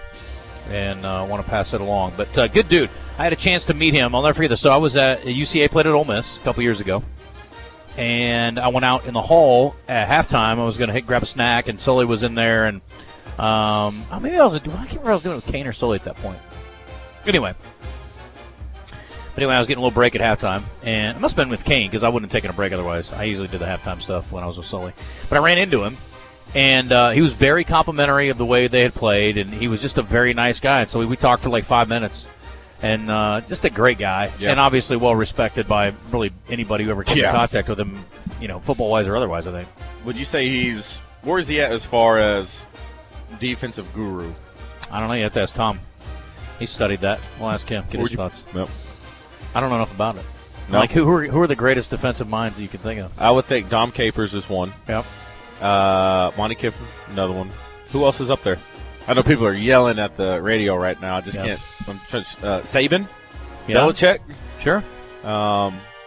Who else? Defensive guys who went on to be head coaches? Yeah. Yeah. But even then, like in New England, Belichick didn't touch the offense at all. It was just strictly defense. Yeah. Mm-hmm. Let's bring in Mr. Murphy and visit with him. Hi, Tom.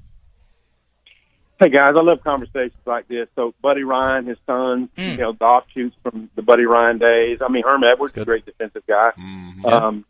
But he's an okay defensive guy. And but Monty Kiffin, during his day, he's basically legendary. In his short time at Arkansas, people talk about him in reverential tones of what he did here at Arkansas. I remember when we first moved to the state, and I would be reading Orville Henry and Nate Allen's copy, there was a lot of stuff about Monty Kiffin, what he was doing defensively. So, huge loss for the football coaching fraternity. How about for Arkansas track and field? How big of a loss is their assistant going to Kansas State? That's a big one because all these people, all the coaches here recruit very well, and so I would say it's big. But Arkansas track and field is such a machine. They'll find someone who's quality to come in. How do you pronounce his last name? Is it Travis? Yes. Yeah, Geffert, and he actually used to be a neighbor of mine when I lived in West Fayetteville. And Bob is really high on Travis. He's a hellacious recruiter, and he's got the Jamaica thing down big time. So it's a huge loss. I think when they got him back from Tennessee, Arkansas was hopeful that they could hold on to him and he could be head coaching material. Next week is Media Days, and it will be quite the circus with Texas and Oklahoma as additions, and it is being moved, of course, to Dallas. How many folks are y'all sending over? It's the normal fare, me, Bob, and Wally. We'll be there for the duration because we do team previews every day while we're there, and then in this case, the next 12 days we'll have team previews. And so we have to get a lot of material. Bob will be featured on TV probably, as usual. He's a legend. And, it'll be a good time. They have events now. These cities, when they make these bids, part of the deal is the events that happen for the media because, there's 1,000 of us there. Atlanta took us over to Mercedes-Benz and we got the tour. Nashville, we did stuff. We had a big event at where the Titans played. And in this case, I think there's going to be a deal at Globe Life Field. So it's a big, fun deal. And obviously, Greg Sankey's talk, there's going to be a lot of ears on what he thinks about where college football, what the finances look like. Because we're entering a realm. I mean, you think that the introduction of NIL and, the COVID extra year and all the things that have happened just in the past 4 years have been revolutionary. Well, this whole revenue sharing deal is going to be something. I'm not sure when they'll be able to work out all the ramifications of it, but it is earth shaking. There's no doubt. And then as far as the players that were selected for Arkansas, I don't remember seeing Andrew Armstrong do a lot of interviews, and obviously getting a new quarterback in there, and Taylor Green. Look forward to hearing from him. And Lannon's always a good interview, so I think Arkansas will be well represented. Have you talked to Andrew much? I just have not seen a lot of interviews with him. I want to say maybe four times in the course of camp last year, the season, and then spring ball, maybe 5 times. He's not super outspoken. He is the one though that when he talked about like he ran into Tyrone Broden in the end zone in camp last year. If y'all remember, actually I think it was spring before the season, and Broden was out for a while. And can you imagine where they'd have been if neither one of those guys had come through that? But it hurt Armstrong's knee, and he had a funny quote. I might look it up and send it to you, but he had a funny quote when he came back from that, like, I've never been hurt that bad. And then he made up a word, and then he said, I think I just made up a word. And so that would appeal to you, Justin. Yes. But no, he's a cool dude, and an outstanding receiver for sure. And then Taylor Green, very, very likable. I've done a one-on-one interview with him once already, and then we've had him in camp probably in spring twice, I think. And I think he's going to be a fantastic leader. With Petrino, I think the bond was there pretty quickly during the recruiting and the signing. And I think Petrino obviously understood this is going to be my guy. And when they opened camp with him number one, and there wasn't a whole lot of play in that. That was just him. I think that was the meaning, the sign for Jacoby Criswell after the season, after the spring. Tom Murphy joining us on the on the Jim's Razorback Pizza hotline today from the Arkansas Democrat Gazette, Whole Hog Sports, and looking forward to your coverage from over there next week. It should be fun. Do you think there's a minimum expectation for Coach Pittman to continue as the head coach this year? Do you think it's there's a plan or an expectation that's been stated to him? Knowing Hunter as I do, I'm not going to say it's. I think it's going to be the look of it, because if you think back to last year, the look of when they're losing to Ole Miss by 7, Alabama by 3 on the road, both of those on the road. The BYU game, that was a game they kind of lost the rope defensively a little, but otherwise they played pretty well defensively. When you're losing by 3 to LSU on the road, when you were leading at halftime, if LSU doesn't get that touchdown right before halftime, that could be a different game. But anyway, it's the look of the thing. So that looked good. But then you come home and you get blown out by Auburn, and you lose like a head-scratchingly to Mississippi State. Then that doesn't look good. And so it was pressure on Hunter. Obviously, there's a lot of people who did not want to continue with Sam Pittman. So I think it's going to be not only wins and losses, but the look. Now, the look at 5-7, that might not be enough. But the look at 7-5, who you beat, maybe could be enough. And then then the question. I don't care if they look crappy and go 7-5. I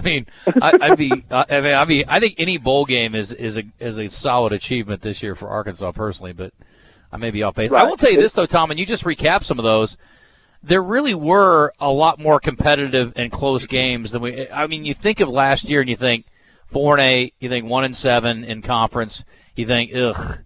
But if you really do, I mean, if you consider the close losses and what could have been, it certainly was maybe a little bit better than what it looked like there. And the BYU game, too, I would say, you mentioned the defense let them down. If you really think back to that game, BYU hit like 3 plays that if they run them 20 times, they maybe hit 5 times. I mean, it was they did absolutely every single thing they had to do to win the game. And I give them a lot of credit for that, but that easily could have flipped the other way without any stretch of the imagination. And there were a few like that. It really could. It really could have. And just the quick recap being that loss, it was so painful. But then you play all those tough games in a row, all in a row. The A&M game was in there too, and so you're beat up after that. And then I think that led to, we're going to have a losing season, and then they weren't as competitive when you're playing Missouri and Auburn and Mississippi State at home. And it was some bad fortune played into that as well. So I think when Hunter Yurachek evaluates this upcoming season, it's going to be, are we building? Does the team believe in Sam? How engaged is Sam? Did we win some games that we weren't supposed to win? Because in 21, they did that. And I don't know if a season like 21 is the cap for Arkansas football now, but somewhere close to that probably is in the current state of recruiting and who you're up against. Just looking at the games again real quick, I know DJ's got some here, but 24 points, 5 losses by 24 points total, so an average of under, what would that be, under 5 per game. Yeah. It's remarkable how different the season could have looked. Yeah, BYU losing by a touchdown, LSU losing by 3 on the road, A&M. You got to think that's when they started getting their groove with a star emerging, and then Luke Hasz goes out with a shoulder injury. Well, the A&M game was a horrific yes. fumble at the goal line, return for a touchdown too. That just changed the whole dynamic of that game. Remember? That was the year before. Was that not last year? No, that was the year before. Okay. Yeah, the KJ. That was another one that sucked. Yeah, that was awful.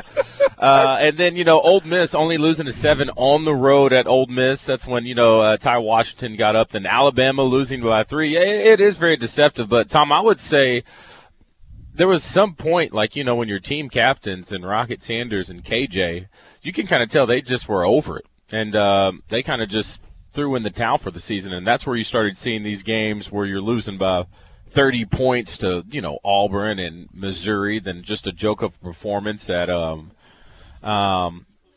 the other team? Mississippi State. Yeah, 7-3. Yeah, did you feel like there was a hint of they just were never really bought into Dan Enos and they just finally gave up on it? Yeah, I think early in the season when they were playing those close games, I think KJ was a little more bought in. But there was some point along the way where, he's got a fine car. He's getting paid, and that's not going to change. How invested am I now? And I hate that because, I love KJ. But I do think it happened. I think there was a rift in the locker room because of it. And Sam wasn't just on top of it in as much as he could have been. And so I think he's very well aware that this season he's got to be better on top of that kind of stuff and nip those in the bud sooner. And I don't see it happening with Taylor Green, and he's going to be your team leader, right, and Landon Jackson.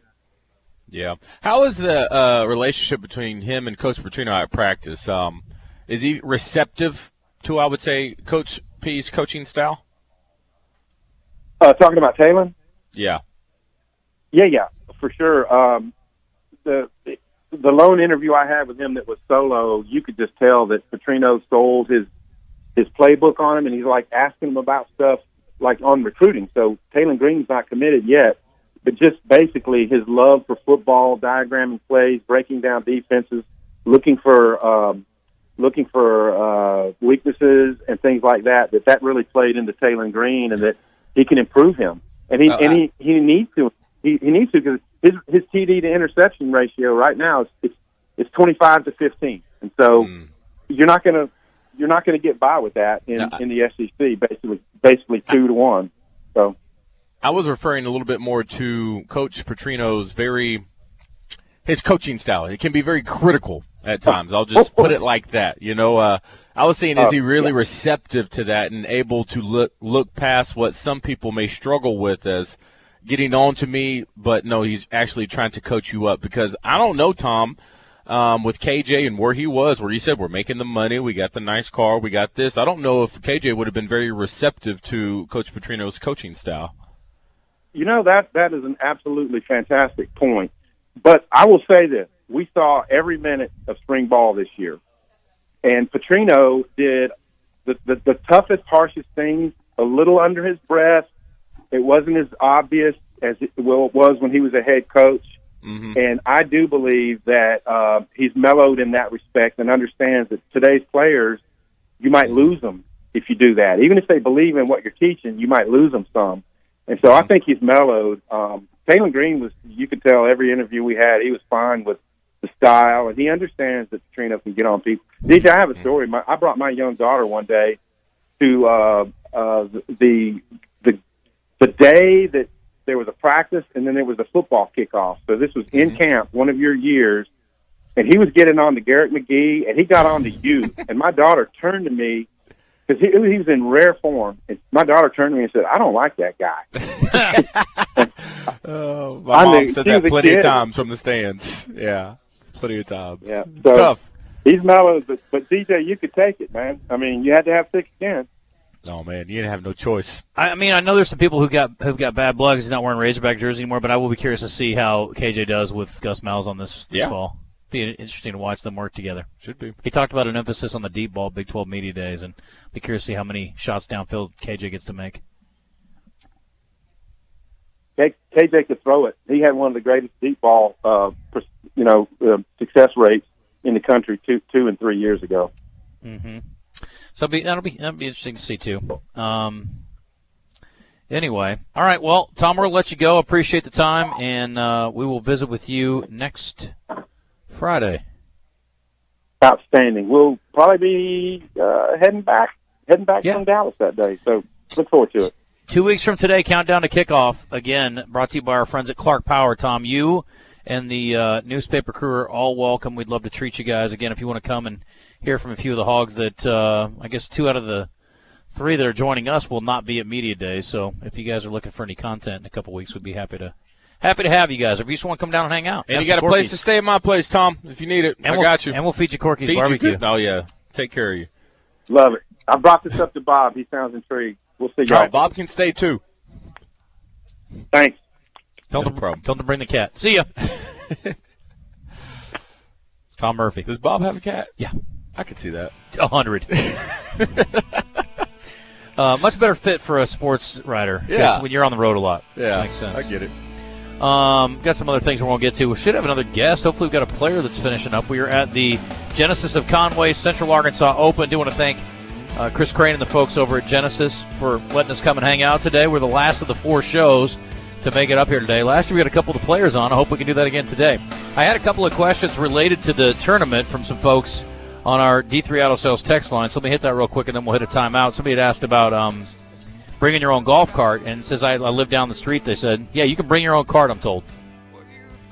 Can you use a push cart with wheels if they don't have a caddy? That's a great question. I don't know. I'll have to ask that. I saw Nita. I saw somebody with wheels. Can the players have a push cart? They can have a push cart. Yeah. Okay, there you go. Are the golf carts at the tournament complimentary? Yes. Right? You don't have to pay for a golf cart. You just have to get them while they last. Yep. All right. Hey, here's a good thing. You need some steps? You're not going to have a better setting than here to come out and get your steps in today.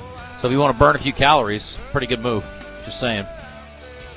This guy says, I want to bet on the Euro 24 and Copa America finals. They basically had everything when it comes to soccer down at Oaklawn. And Zach says, you better believe it, they got it. Canada and Uruguay, Argentina and Colombia are available. You've also got top goal scorers and Argentina, your favorite, at -167 to win the Copa. So you can get in on all that. Oaklawn Sports is the way to do it. And, of course, if you want to just go hang out at the hotel, you don't necessarily have to bet on sports, but it's always fun when you do. You can use the app on your iPhone or your Android from our friends at Oaklawn Sports, and they'll get you all squared away. And you can, of course, book your room at oaklawn.com. They do have great entertainment coming up also. You can buy tickets to all those events coming up on oaklawn.com as well and get information there. And also should definitely go down there and have a little time in one of the restaurants, too, because their food is outstanding at their various places at Oaklawn. But there's a lot of reasons to go. And horse racing will be back before you know it, blink of an eye. You've got Saratoga running now, too, and other tracks around the country and the world you can wager on your Oaklawn Anywhere account, so don't sleep on that either. Anyway, lots of fun ways to have a good time with our friends down in Hot Springs. It's 11:29. We're back here in Conway after this.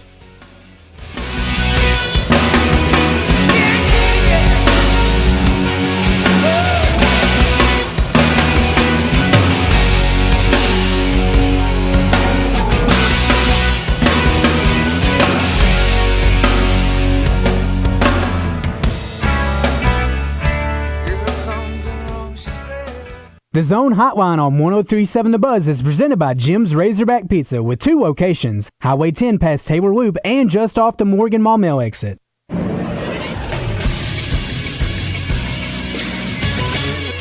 This is Sports Center. Las Vegas Summer League gets started in the NBA today, and only one pro Razorback will be in action on day 1. At 3 o'clock on NBA TV, Anthony Black and the Magic will take on the Cavaliers. On day 2, several players with ties to the state of Arkansas will take the floor. At 3:30 tomorrow on NBA TV, former Little Rock Trojan Jameer Chaplin and the Bucks will face the Bulls. At 4 on ESPN2, Kamani Johnson is on the Knicks Summer League team, while Nick Smith Jr. will be on the Hornets. At 5:30 on NBA TV, the Celtics with Jordan Walsh and the Heat with Khalil Ware will play. At 6 on ESPN2, Ricky Council IV and the 76ers will face the Pistons. And then at 10 o'clock, Jimmy Witt and the Warriors will face the Suns on ESPN2. I'm Christian Weaver with the Buzz Radio Network.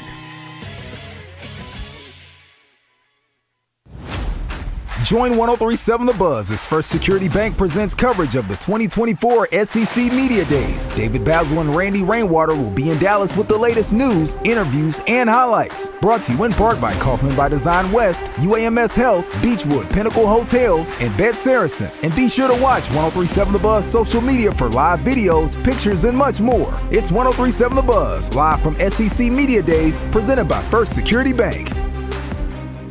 This is Pat Bradley for River City Flooring. And when looking for a local flooring and carpet store, check out my friends River City Flooring in Maumelle and visit their showroom to see their wide selection of the highest quality carpet, wood, laminate, and vinyl flooring at the best prices. Over 5,000 square feet of waterproof flooring starting at $1.99. Free installation on all in-stock carpet. They do custom tile showers, backsplashes, granite countertops, and more. Visit River City Flooring on Maumelle Boulevard just off 430 and at rivercityflooringinc.com. This radio commercial was made to convince you to stop speeding. We can't use law enforcement siren sound effects on the radio, so we'll use other equally jarring sound effects to get your attention. Like telling you if you get a speeding ticket, it doesn't end there. You have to pay expensive fines. You can't go to your friend's wedding because that also costs money. And your insurance rates could increase. See? We didn't have to use law enforcement sirens after all. Getting a speeding ticket has consequences. Sooner or later, speeding catches up with you. Brought to you by the Arkansas State Police Highway Safety Office. It's Justin Acri for Kaufman by Design West. Shop with the local folks and get exactly what you want. You can also shop from the convenience of your own home by going to KaufmanLumber.com. There's an online store with over 800,000 items in inventory that can be delivered straight to your front door. Items in inventory include everything from hardware to housewares, heating and cooling supplies, lawn and garden tools, sporting goods, store and office supplies, and there's a huge range of products in each area available. So go by their store in West Little Rock at 14900 Cancel Road or do your shopping online at KaufmanLumber.com. That's it. I'm calling Mosquito Joe. I am done being chased in by mosquitoes. Let's just have our lawn company take care of our mosquito problem. You know, they take care of our lawn. We got our termite contract with them. Hey, the guy even gave me a haircut last time he was here. Seriously? I don't want a jack of all trades. I want a mosquito control expert. Mosquito Joe knows mosquitoes. Their first service is only $39, and there's no contracts. Okay, I guess you're right. What's their number? 501-508-2528. What was that again? 501-508-2528. MosquitoJoe.com. If you're loving what you hear on The Zone, you should try our video stream on YouTube, Facebook, and Twitter. Or X if you're a nerd. Nerd alert! Now, let's get back into The Zone. All we need is one moment or two. Just a little more time, a little unwinding. I mean, chicken salad sandwich for lunch they fed us here at the Genesis of Conway Central Arkansas Open, and they threw a little carrot cake. And then, like, I can avoid anything. Like, you can put in cupcakes, ding-dongs, Twinkies. I'm good. You putting Sara Lee carrot cake in there? Like, I can't say no to that. You got a little okay, it just jumped off. You had a Dorito on your beard that jumped out.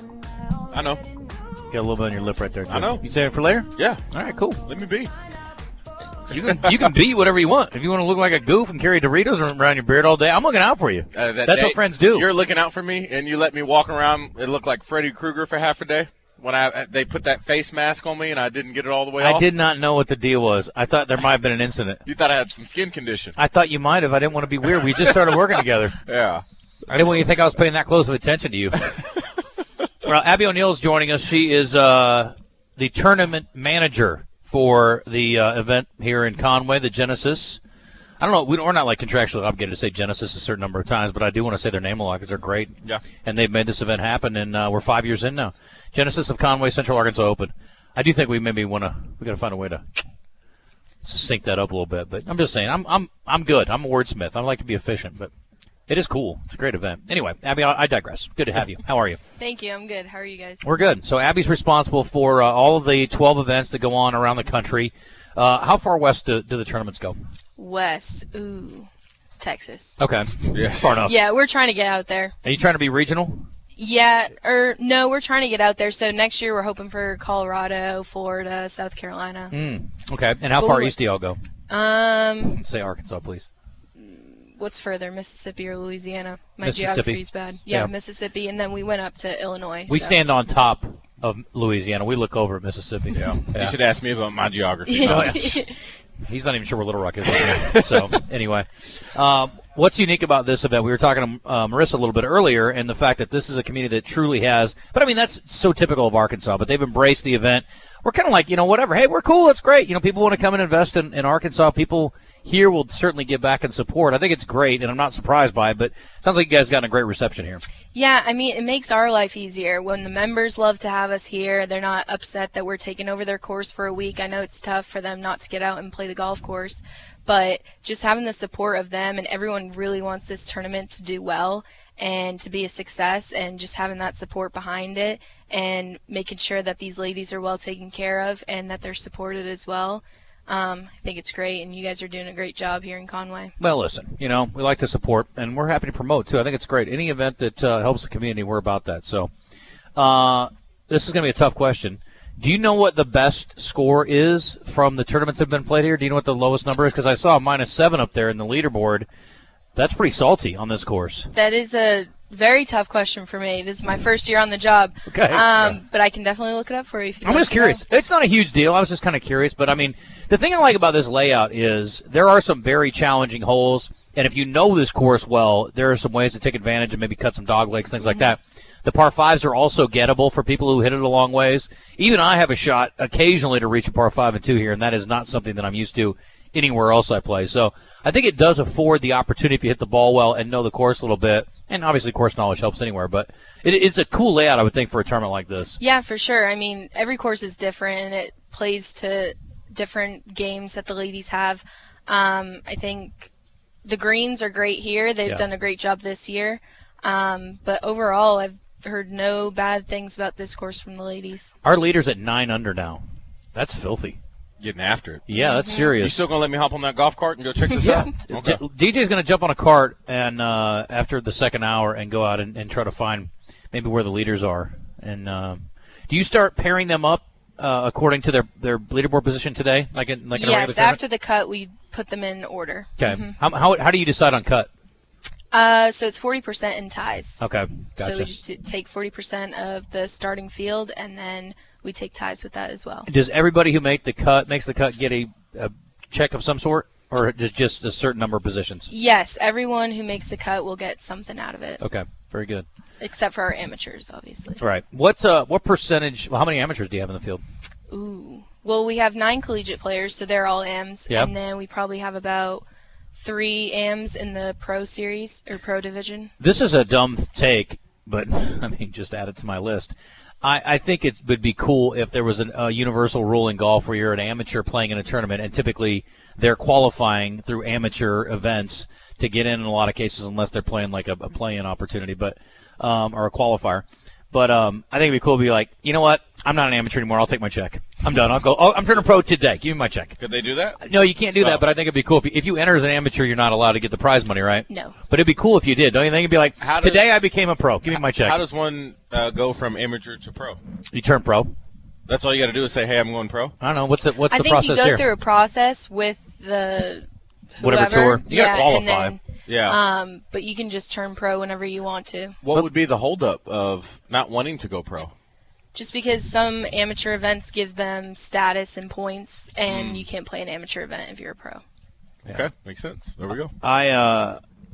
Because actually there was an amateur that won on the PGA Tour in the last year. Mm-hmm. So this is wild. Wish you would have been like pro. Think about you do this for a living, and some kid who's not even a pro comes out and beats you. How disappointing would that be? Tough.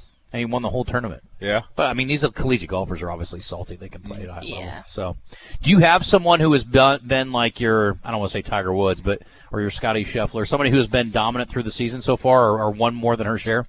Yeah, so we have a couple of those. So I would name Allison Muirhead, Nanette Hill. Jean Reynolds has been up there. She won our past event. And then actually on our leaderboard, Yeji Kwan, she's an AM. Yeah. And she's up there. She's second place right now at 7 under. Yep. Jacqueline Lucina?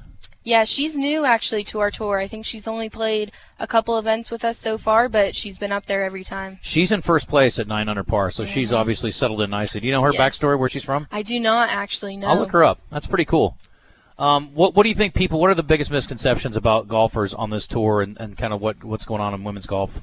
I think just not enough people know about it. Like, these ladies are grinding every day, and it's their full-time job, but also they have other full-time jobs to be able to pay for this, because they're not at that level yet where they're making that kind of money where they can just focus on golf the entire time. So just them having to juggle 2 jobs at once and try and make it and travel as well, I think that's just crazy, and I give them a lot of credit for that. Let me tell you a little something about Jackie Lucina. She is a Florida Gator, DJ.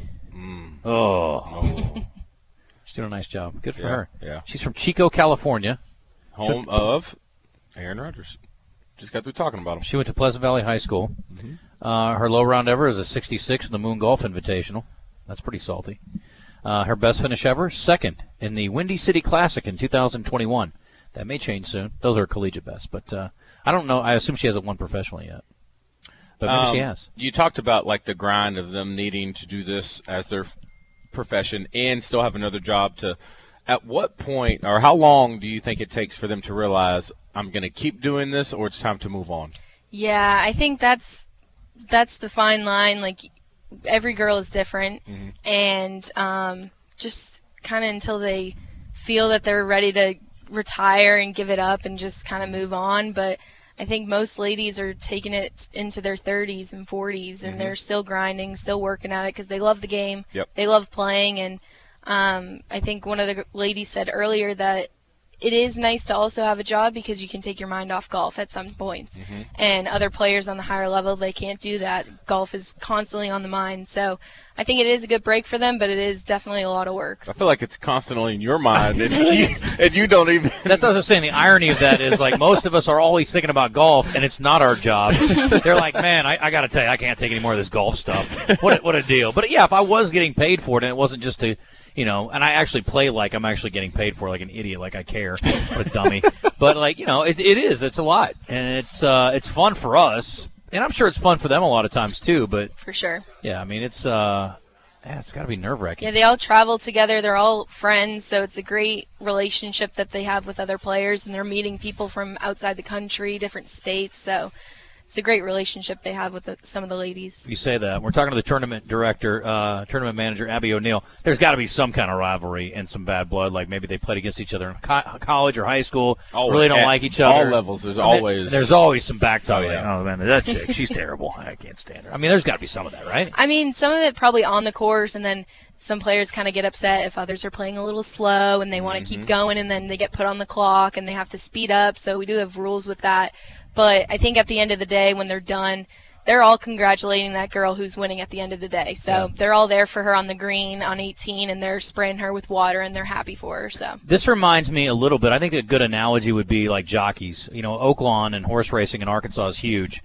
And the jockeys, they all live basically close together, a lot of times, or they'll spend time in the jock room together at least, and they're all spending the time at a track for a season. And they're competing like crazy, and there's a lot of money on the line, and their livelihood depends on it. But at the end of the day, there's such a great deal of respect, and they are all pretty much friendly. So it is very similar, I would say, as opposed to like a PGA Tour where it's like this guy lives in Florida and this guy's in California, and they travel and they see each tournament, but it's like we're hanging out together a whole bunch. No, and we would if we were both pro golfers. I mean, you would hate people. Oh yeah, and you'd be vocal about it. I hate people now, and I don't even play pro golf. So yeah, it's all good. How do you feel about the? Can I ask you about the Live Tour? Do you have any feelings about that? Oh gosh. Okay, well, there's a lot of that going around because I got the same response earlier. Who do you like to watch? Who are your favorite players to watch, whether it's on your tour or elsewhere when it comes to women? I like Nelly. I will say I haven't been watching a whole ton of golf just because we've been focused on our golf. Nelly's a great example of it, right? She really is. She's like, she wins like 5 in a row or whatever she did, 6 or 7, I don't know what it was. Then she's like missing cuts left and right. She made like a 12. I'm like, that's golf. Yeah. And she's one of the best in the entire world. If that gives you any hope, you shouldn't have any because she's as good as they come. Yeah, exactly. And even she struggles at times. Good luck. And I'm getting mad over here throwing my pitching wedge like a moron. Who am I? Anyway. Justin, do you think right before you tee off every time that this could be the one? Here's the thing. I've actually tried to get into the mindset, and I am curious like what a top-level golfer thinks about when they're going to the golf course. Scotty Scheffler's like, don't run over the security guard. But for the rest of us, you're thinking whatever you think about going into the tournament. When I'm going over, I honestly try to talk myself the entire car ride to the course. Do not expect anything.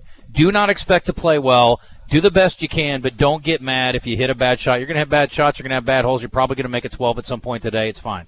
I really do work on that. And by the 7th hole, I've forgotten that entire conversation, and I'm pissed off like that crazy. That is wild to me. I have to mentally prepare. Because you don't play golf for a living. Right. You know what I mean? I have to mentally prepare. You treat it like a professional. Did you think about anything on the way to the football field when you were playing? That's because I was getting paid to play. Right. Yes. I know, but what did you do? Like, how did you get yourself mentally ready driving over to the golf course? I mean, we have our script, player personnel, going over a few plays, make sure you're driving over there. Huh? Hopefully you're not doing that while you're driving over there. Yes. Or you're just thinking about it. You're not actually reading through your script. Yes. While you're driving?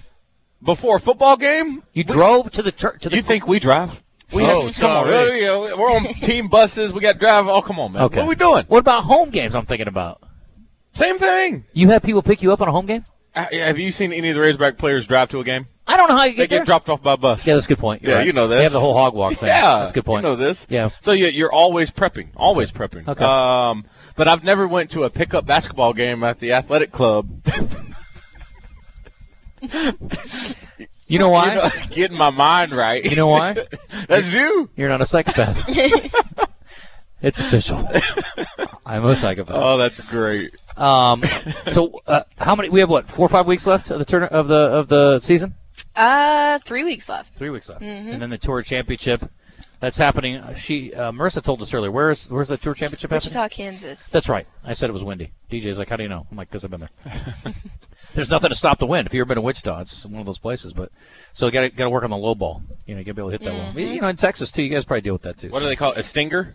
Yeah, stinger. You got it. Nice. I'm in it now. Or in my world, we call that. I think you can break 100. Then, if you know that, you can break 100. You think so? Yeah. Thank you. I appreciate that. Listen, I brought up Tampa 2 in football earlier. I'm not a defensive coordinator. Okay, let's not get oversold on this deal.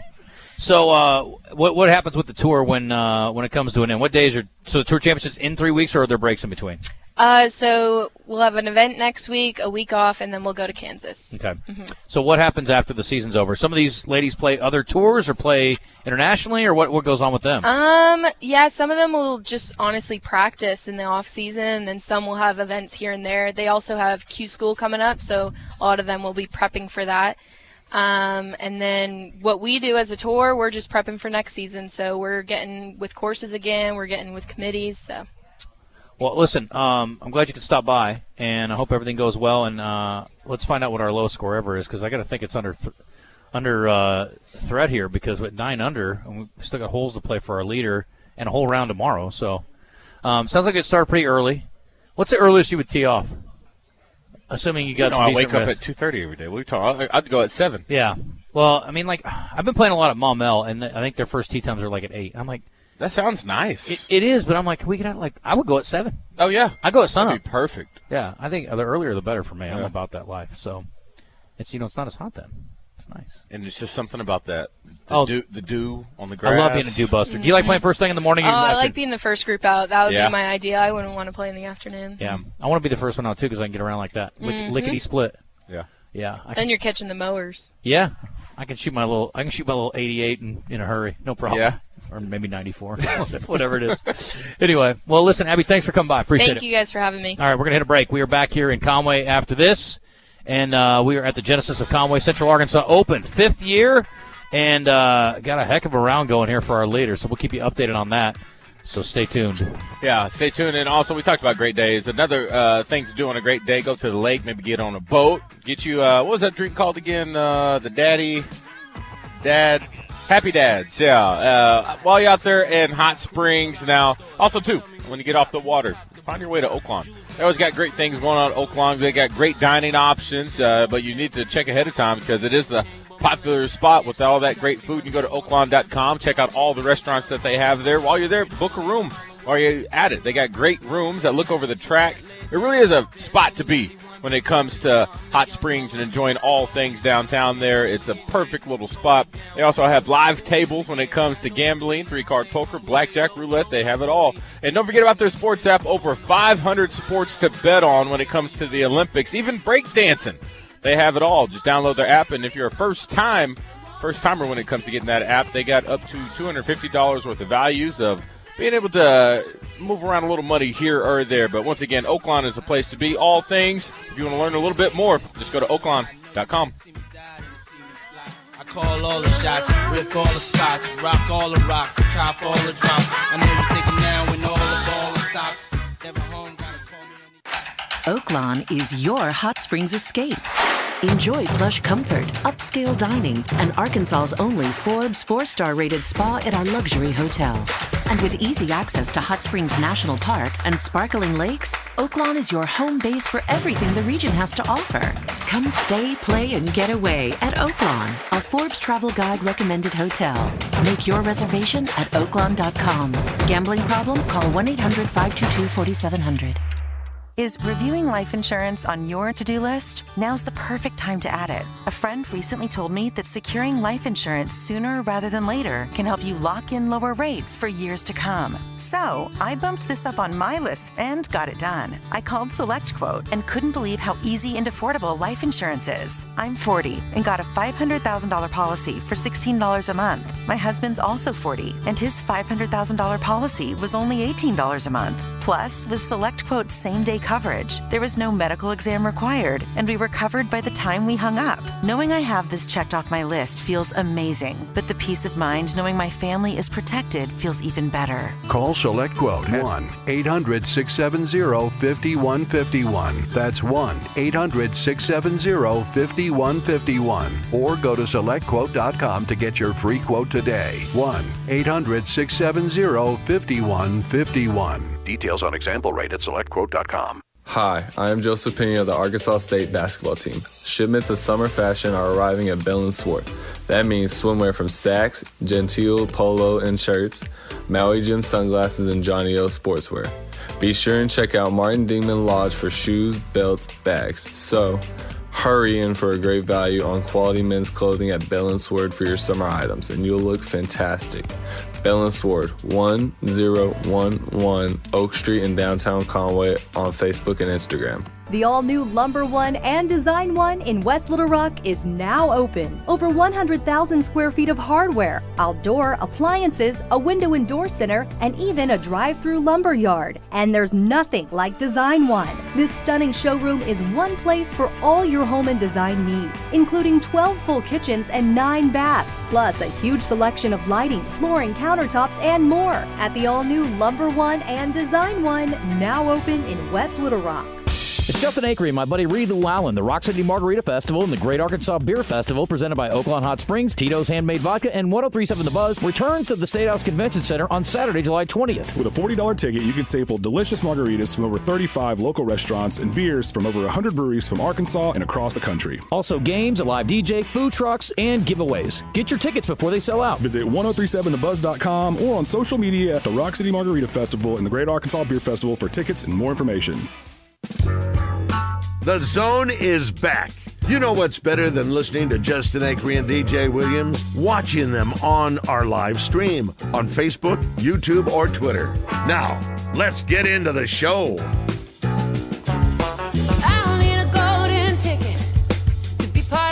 11:54, short segment here. A few items from our D3 Auto Sales text line, and got a couple other things here from our True Service Community Federal Credit Union live fan feedback.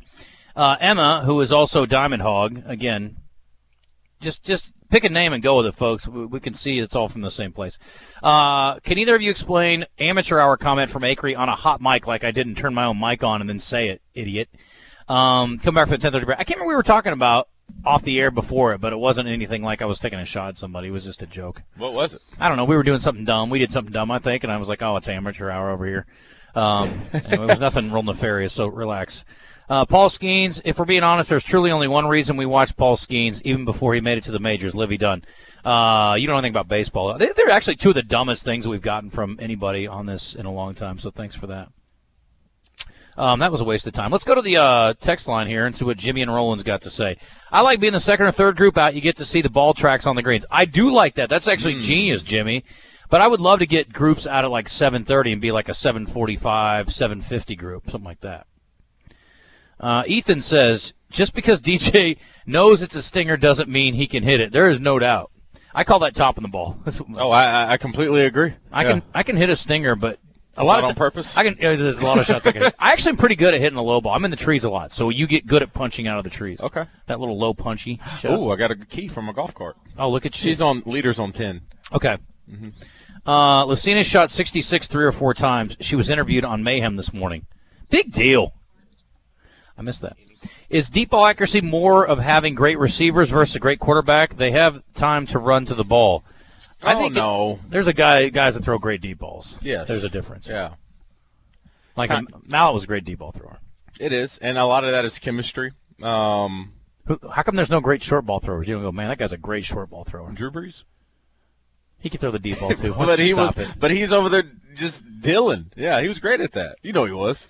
Sorry, I wanted to not be sharing bad info. Step Brothers was what they said on the news last night, talking about the 2 Razorback basketball players. Yeah. Deep ball success from KJ can be contributed by a young man named Traylon Burks. He didn't hurt. You know what's funny? I was thinking about that when we were talking about that earlier, and I didn't mention it. Mm-hmm. All those years we were like, man, Johnny Manziel. It turns out the whole time it was Mike Evans. That dude's bad. Yeah. Johnny's like, now. Go get it, big fella. Yeah. Most of his were jump balls. God, he was so good. Yeah. This guy sent me. So was Johnny football in college. PW sent me some picture of food, and then he said wrong person. Well, thanks. It's mason jars, actually. Good to know. Thanks, buddy. Appreciate you. And Justin, this 501 person says, when I played Torrey Pines years ago, we teed off at 6 a.m. That is a little too early. That's too early for you? I don't have a lot of limitations, but 6 a.m. may be a little early for me. If the sun's just starting to come up? That's nice. Yeah. 115 is the hottest I've ever played in, and 34 is the coldest I've ever played. I played when it was snowing before. Why? It was a golf tournament in high school. It looked cool, though? It was neat. Yeah, it wasn't even that cold. Yeah. But it was just like light flurries. It was actually kind of cool. Yeah. And I was terrible, even worse then than I am now, so I couldn't even break 100 then. So no. I didn't care. Yeah. It was fun. Me neither. Great You care time. now, though. Yeah. I didn't mentally prepare myself going to the course then. I feel like I really want to put in the work. You know how I know I won't be good at golf? I've been watching a dude out here. He's still there. This dude in the hat? Yeah. He's been hitting 4-footers for the past 2 hours. Yeah. Is that what it takes? Well, I'm guessing that he doesn't have a hot girlfriend that he likes to hang out with. Is that what it is? Yeah, I'm guessing that's He's probably... been here for 2 hours. Yeah, Ebony's not putting up with that, bub. Yeah. Good for him. What tees are they playing? This guy wants to know. I'm guessing they're playing the whites, but I'll ask. When I was stationed in Japan, we get to the first tee at 4:30 a.m. and play 36 before 2. That is wild. Wow. That is wild. All right, that's it. He says Torrey Pines first come, first serve. That's why he played at 6. That's fine if that's what it takes. I think that's they used to do that at St. Andrews too, but I think they changed that system. Anyway, DJ's heading to the course. Stay tuned for that. For 30 years, Pickup Truck Accessory Warehouse on 65th and University has been Arkansas's truck accessory headquarters and the only stop for all your truck parts and accessories. If it goes on a truck, Pickup Truck Accessory Warehouse has it. Like step bars, bed covers, toolboxes, and ladder racks, as well as gooseneck, fifth wheel hitches, and drop hitches. All this and more can be found at Pickup Truck Accessory Warehouse, a WeatherTech Diamond dealer. 501-568-0040 or online at arkansastruck.com and ask about the all-new RSI Smart Cap. Join us for our grand opening celebration at your Greenbrier Huddle House this Monday, July 15th from 9 a.m. to 7 p.m. Come celebrate with 99-cent golden waffles, enjoy our free Huddle House signature door prizes while supplies last, and enter the grand prize drawing to be one of 3 winners to win free Huddle House meals for an entire year. 99-cent golden waffles are available one per guest for dine-in only. See you this Monday at your Greenbrier Huddle House. Morning Mayhem wants to know, is it fact or is it crap? Listen each week for your chance to play, presented by Hubbard Power Sports Can-Am and Sea-Doo. Whether on the water or on the trails, we've got the ride for you. This is Larry Culpepper, the inventor of the college football playoff. When I'm in Arkansas, I always listen to 103.7 The Buzz. Ice cold, Dr. Pepper, help! Buzz News with KARK's Claire Kreitz. An effort to minimize the distractions of phones in schools is going from the state to the federal level this week. Congressman Bruce Westerman proposed a bill on the House floor called the Focus on Learning Act. It would require the U.S. Department of Education to complete a study on the effects of cell phone use in K-12 classrooms and its impact on students' mental health and academic performance. A nonprofit dedicated to supporting military personnel, veterans, and their families is launching a new platform. Camp Alliance Incorporated created Call to Duty. It's to combat the opioid crisis. It provides education and empowerment at the city, county, and state levels. One of the biggest aspects of the initiative is the naloxone training program. It'll be available in all 75 counties to help save lives by reversing overdoses. This is Claire Kreitz for the Buzz Radio Network.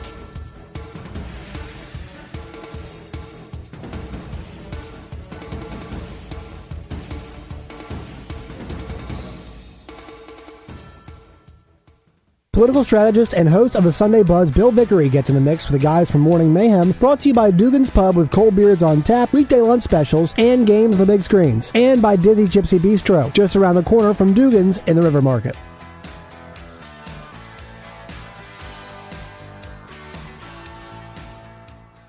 Weather from the Fletcher Weather Center with KARK's Pat Walker. It'll be another hot, mostly sunny day. Here in Little Rock, a high of 94 degrees. Tonight, mostly clear, falling to the mid-70s. Tomorrow, the mid-90s, a high of 95. And Sunday, a high of 96. For the Buzz Radio Network, I'm meteorologist Pat Walker. Riverfront Steakhouse Special. Dinner for two for $60. 10-ounce filet, fried shrimp, 2 sides, and our famous salad bar. Only $60. Good Thursday, Friday, and Saturday night. Move over, Escalade. Lincoln's refined Navigator is taking the lead in the large luxury SUV category. But where in Arkansas can you actually win a Lincoln Navigator? Only at Saracen Casino. Yes, play at Saracen during July and qualify to win an amazing and elegant Lincoln Navigator. Play today and any day in July to earn entries into our July drawing and win a Lincoln Navigator. Saracen Casino Resort, Vegas, Arkansas style. Gambling problem? Call 800-GAMBLER. At Generator Supercenter of Little Rock, we make it easy and affordable to keep your family safe and comfortable, even during these blistering hot summers. Get a new Generac standby generator installed at your home for as low as $149 per month with approved credit. Visit us today at 15104 Chanel Parkway in Little Rock. Generator Supercenter, the standby power people. Stop by to find the perfect power solution for your home.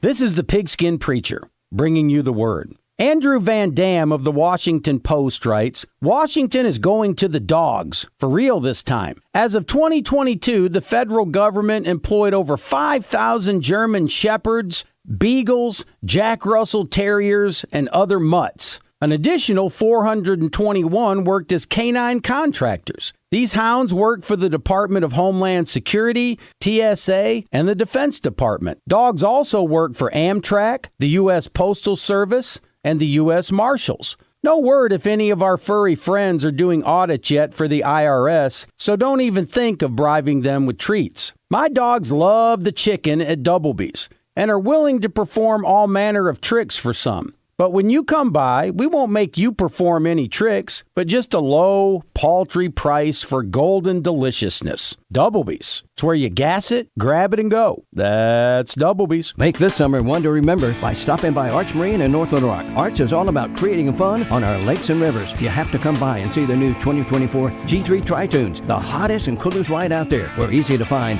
Take the Levy exit. Fried green tomato salad is back and better than ever at Eat My Catfish. It'll only be here for a limited time, so stop by or order online from any of our 7 Eat My Catfish locations to try this delicious fan favorite today. Eat fresh, eat local, Eat My Catfish.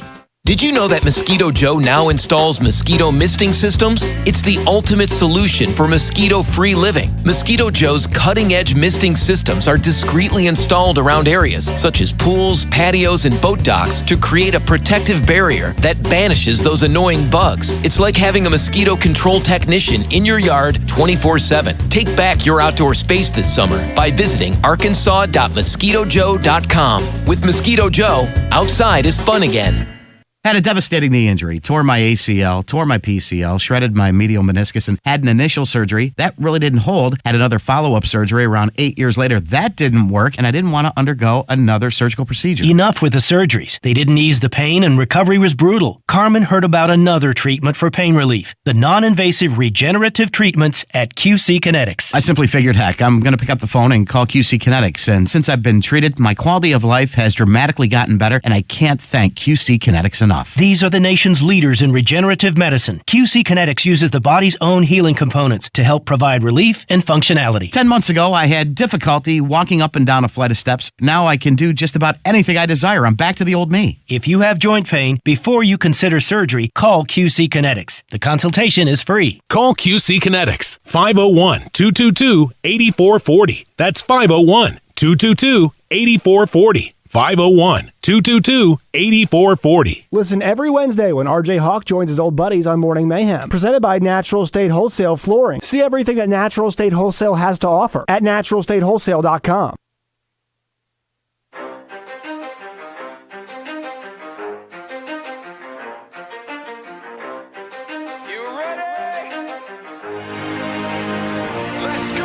You're in the zone, coming to you live from the Oaklawn Hot Springs Studio. Oaklawn, Arkansas's only casino resort. Now, here's Justin Acri and DJ Williams on the Buzz Radio Network. This is 10% luck, 20% skill, 15% concentrated power of will, 5% pleasure, 50% pain, 100% reason to remember the name.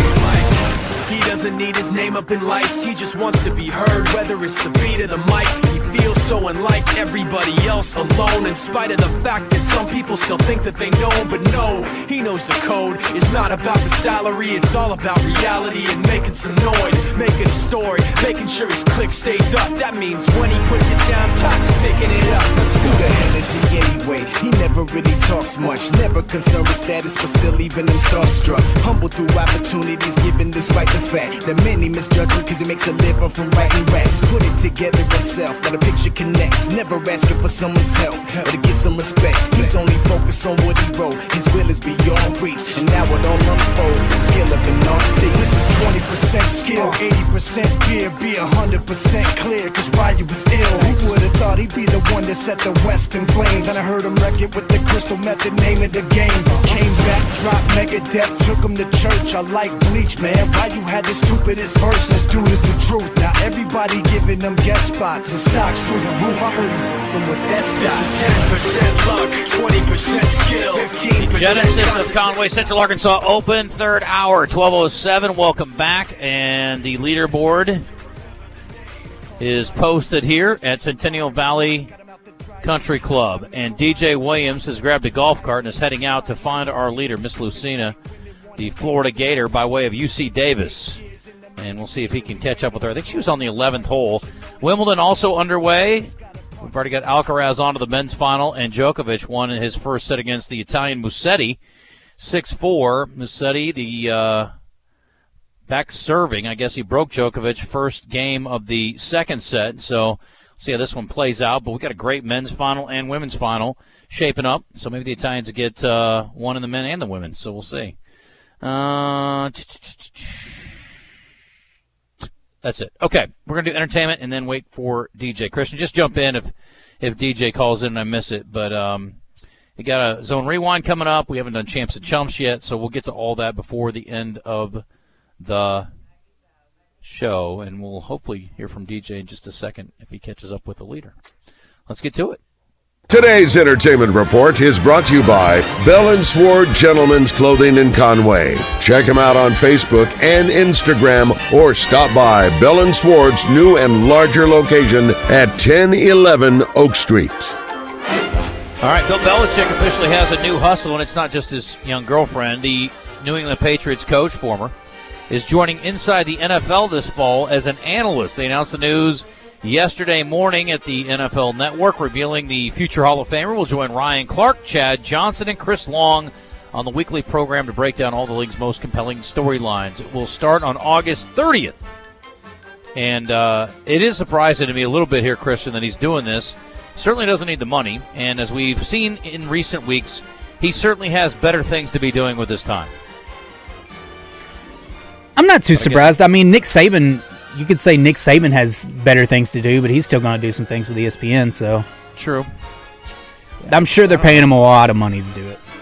I guess as a guy who's trying to, I think as a guy who's trying to retire at 52, I can't understand why a guy with all the money in the world at 72 is still trying to work, though. I don't know. I guess to each their own. This is interesting. I thought DJ would appreciate this. Maybe I'll say this for next week. A story about going on coolcations. And I know it's a growing trend. I've got friends who are skipping the beach trips and going to the mountains instead, trying to cool off. No, stop bothering us. Also, it's official now. We talked about this, that they were going into bankruptcy, but now it's official. They are no more. Redbox dead. What took so long? The rental company, founded in 2002, initially filed for Chapter 11 bankruptcy and converted that to a Chapter 7 liquidation proceeding. For those of us who aren't in the industry, we don't really know what that means, but I can tell you they're no more. The proceeding includes the company's employees. There are people hanging around still. The company originally acquired Redbox in 2020. Chicken soup for the soul entertainment. That was a bad time to buy it, apparently. I don't know what they paid for it, but it was too much. Took on more than $350 million in debt in the process. So Are the employees the ones that go around and make sure that the Redbox boxes have DVDs in them or Blu-rays, I guess? What do they do? There's, I mean, they have admin and stuff, but... Yeah, and you got acquisition. I mean, you got to get the DVDs. You have to order them, and you got to process and all that. I know where a few Redboxes are. If they are being liquidized right now, can I go to said Redbox and get something out of it and not have to return it? What's going to happen? I don't know what that means. It doesn't say here, I don't think, what exactly that looks like. How are they liquidating? I do not know. But it's an idea whose time has come and gone. That's to be safe, for sure. So, this is a weird one. I got to say this one for DJ, too. I just would not want him to miss out on that. It's such a weird thing. Oh, God, this is the one's even weirder. That's, well, what the hell segment. I think I've run through all my stories now. All my stories, I want to save them. I gotta bounce these off DJ. I just can't have him miss out on. There's a couple of stories here that are just insane. I was talking earlier. I said I can avoid a Twinkie, I could skip a cupcake, but man, they put down these Sara Lee carrot cakes in a little package, and I was like, I gotta have it. So I ate it. It was great. I got a list here: the 40 unhealthiest snacks on the planet, according to a blogger. I don't know what they base it on. I think they're looking mostly at sugar. And the unhealthiest snack in the world apparently is a zebra cake. Which, Ooh, I like remember zebra. Dude, as a kid, they were great. They're awesome. 320 calories, which isn't horrific. 14 grams of fat, 8 grams of saturated fat, 47 grams of carbs, and 2 grams of protein. It doesn't say specifically on how much sugar, but 320 for one of the cakes or two? Because they usually come in a package of 2. Oh, okay. 640, yeah. Wow, that is a lot. The other unhealthiest ones they're mentioning here, Smucker's Goober Grape, which I've never bought. That's the peanut butter and grape jelly combined together. Goober grape? Did you call it Goober grape? Yeah, that's what it's called. I usually stay away from those. What? Goober grape. Well, it doesn't have an actual goober in it. Oh, okay. Have you seen it, though, the intertwined peanut butter and jelly? I've seen it. I don't know exactly what it is, though. I'll look it up. Ritz Bits cheese sandwich crackers. I wouldn't have thought those to be super I wouldn't think those would be that bad. Other than fat, maybe. Turtle Chex Mix is on here, number 4. I've never had it, but I guess it's just basically Chex Mix with a whole bunch of sugar and stuff. Little Debbie Swiss Rolls, which I love those, too, I have to say. Mm-hmm. I didn't realize how much I love and miss Little Debbie cakes. I may have to go buy a box this weekend and just indulge. Doritos Nacho Cheese. Doesn't have the ranch ones on here. I guess they're okay. That's what DJ had for lunch. Max Salt and Vinegar Pork Skins. I love pork skins. Those aren't that bad for you, are they? No, I thought pork skins were relatively healthy. They're good for you if you're on the keto deal. Yeah. We ate some pork skins on the road trip to the beach. Hostess Old Fashioned Donettes. What's a donut? Is it like a donut? That's the little like mini powdered donuts and stuff. Yeah, I don't eat those. Twix candy bar and Chewy Dips chocolate chip granola bar. I don't know how that could be that bad. Again, I don't know what they're basing this on, but these are things that aren't good for you, so whatever. This is a story that was born for me, and I don't think I can qualify for a couple of reasons. A, I can't act. B, I'm not that Christmassy, but I do love Hallmark Christmas movies. I think most people know that if you've listened to this show with any regularity. There's a new reality series that wants to find the next Hallmark holiday movie star. It's called Finding Mr. Christmas. It'll premiere sometime this fall on Hallmark's streaming service. 10 men will compete in a series of challenges to test their acting skills and Christmas spirit. Jonathan Bennett's the host. He's been in some Hallmark movies, and he was apparently also Aaron Samuels on Mean Girls. The winner will earn the prize of Mr. Christmas and will film the movie this summer. The movie will premiere later this year on the Hallmark Channel during the countdown to Christmas. That is a gig that I want. That would be a dream come true, to have an opportunity to be in a Hallmark movie, a Hallmark Christmas movie. That's like a bucket list thing? I love, that's my guilty pleasure. I love those. They're fun, and I would love to do that, but I don't know if we'll be afforded the opportunity. Okay, I got to pick one more here. Let's see. I'll do this Coolcations thing. DJ's not taking any vacation, so he doesn't care. Coolcation is one of the newer post-COVID travel trends. People seeking out cooler climate vacation spots, especially during the warmer summer months. By the way, do we have a question of the day today? Yes, we do. It is National French Fry Day. I asked which type of fry is the best. Curly fries, crinkle cut, standard cut, or other, you can comment. So far, the leader is curly fries. Who all has curly fries? You got Arby's. Yep. Does Hardee's do a curly fry? I think Hardee's does, yeah. Hardee's and Arby's, and is it Rally's or Checkers, I think maybe has some too. I think you're right. Rally's does. I don't ever go there anymore, but maybe it is Checkers. Anyway, I do not get hyped about a regular fry, but yeah, curly fry gets me wound up. I'm a big fan. Because the curly fries are also usually seasoned. Yes, 100%. Back to coolcations. Some popular travel destinations are seeing rising temps, making them too hot for comfort for some. And there are times where I've been at the beach and it's like 96, and I'm thinking, man, I'd love to be in the mountains right now. But most of the time I'm fine with it. So apparently this is a trend, and I've got some friends who have done that. Like I said, I know Hope just got back from Colorado. She did some time out there, and one of our sales folks. And I think that's nice. I mean, you do like go ride the rapids, and there's a few different things you can do, and hike in the mountains. It's nice and cool. It'd be great. I think I'm in on coolcations. I'd rather go to the mountain than go to the beach, probably. Well, I will tell you, going west, like if you go to California, it's so nice in the summertime because the humidity's non-existent, basically, and it doesn't get that hot if you're on the coast. It's so good. Now, there are parts of California that are pretty awful this time of year, too, if you're out in the desert. But anyway, Death Valley it would be, Death Valley, among other places. Anyway, all right, some of the players are starting to roll in from out on the course today. Looking at their scores, got to sign their cards and turn those in, be all official and such.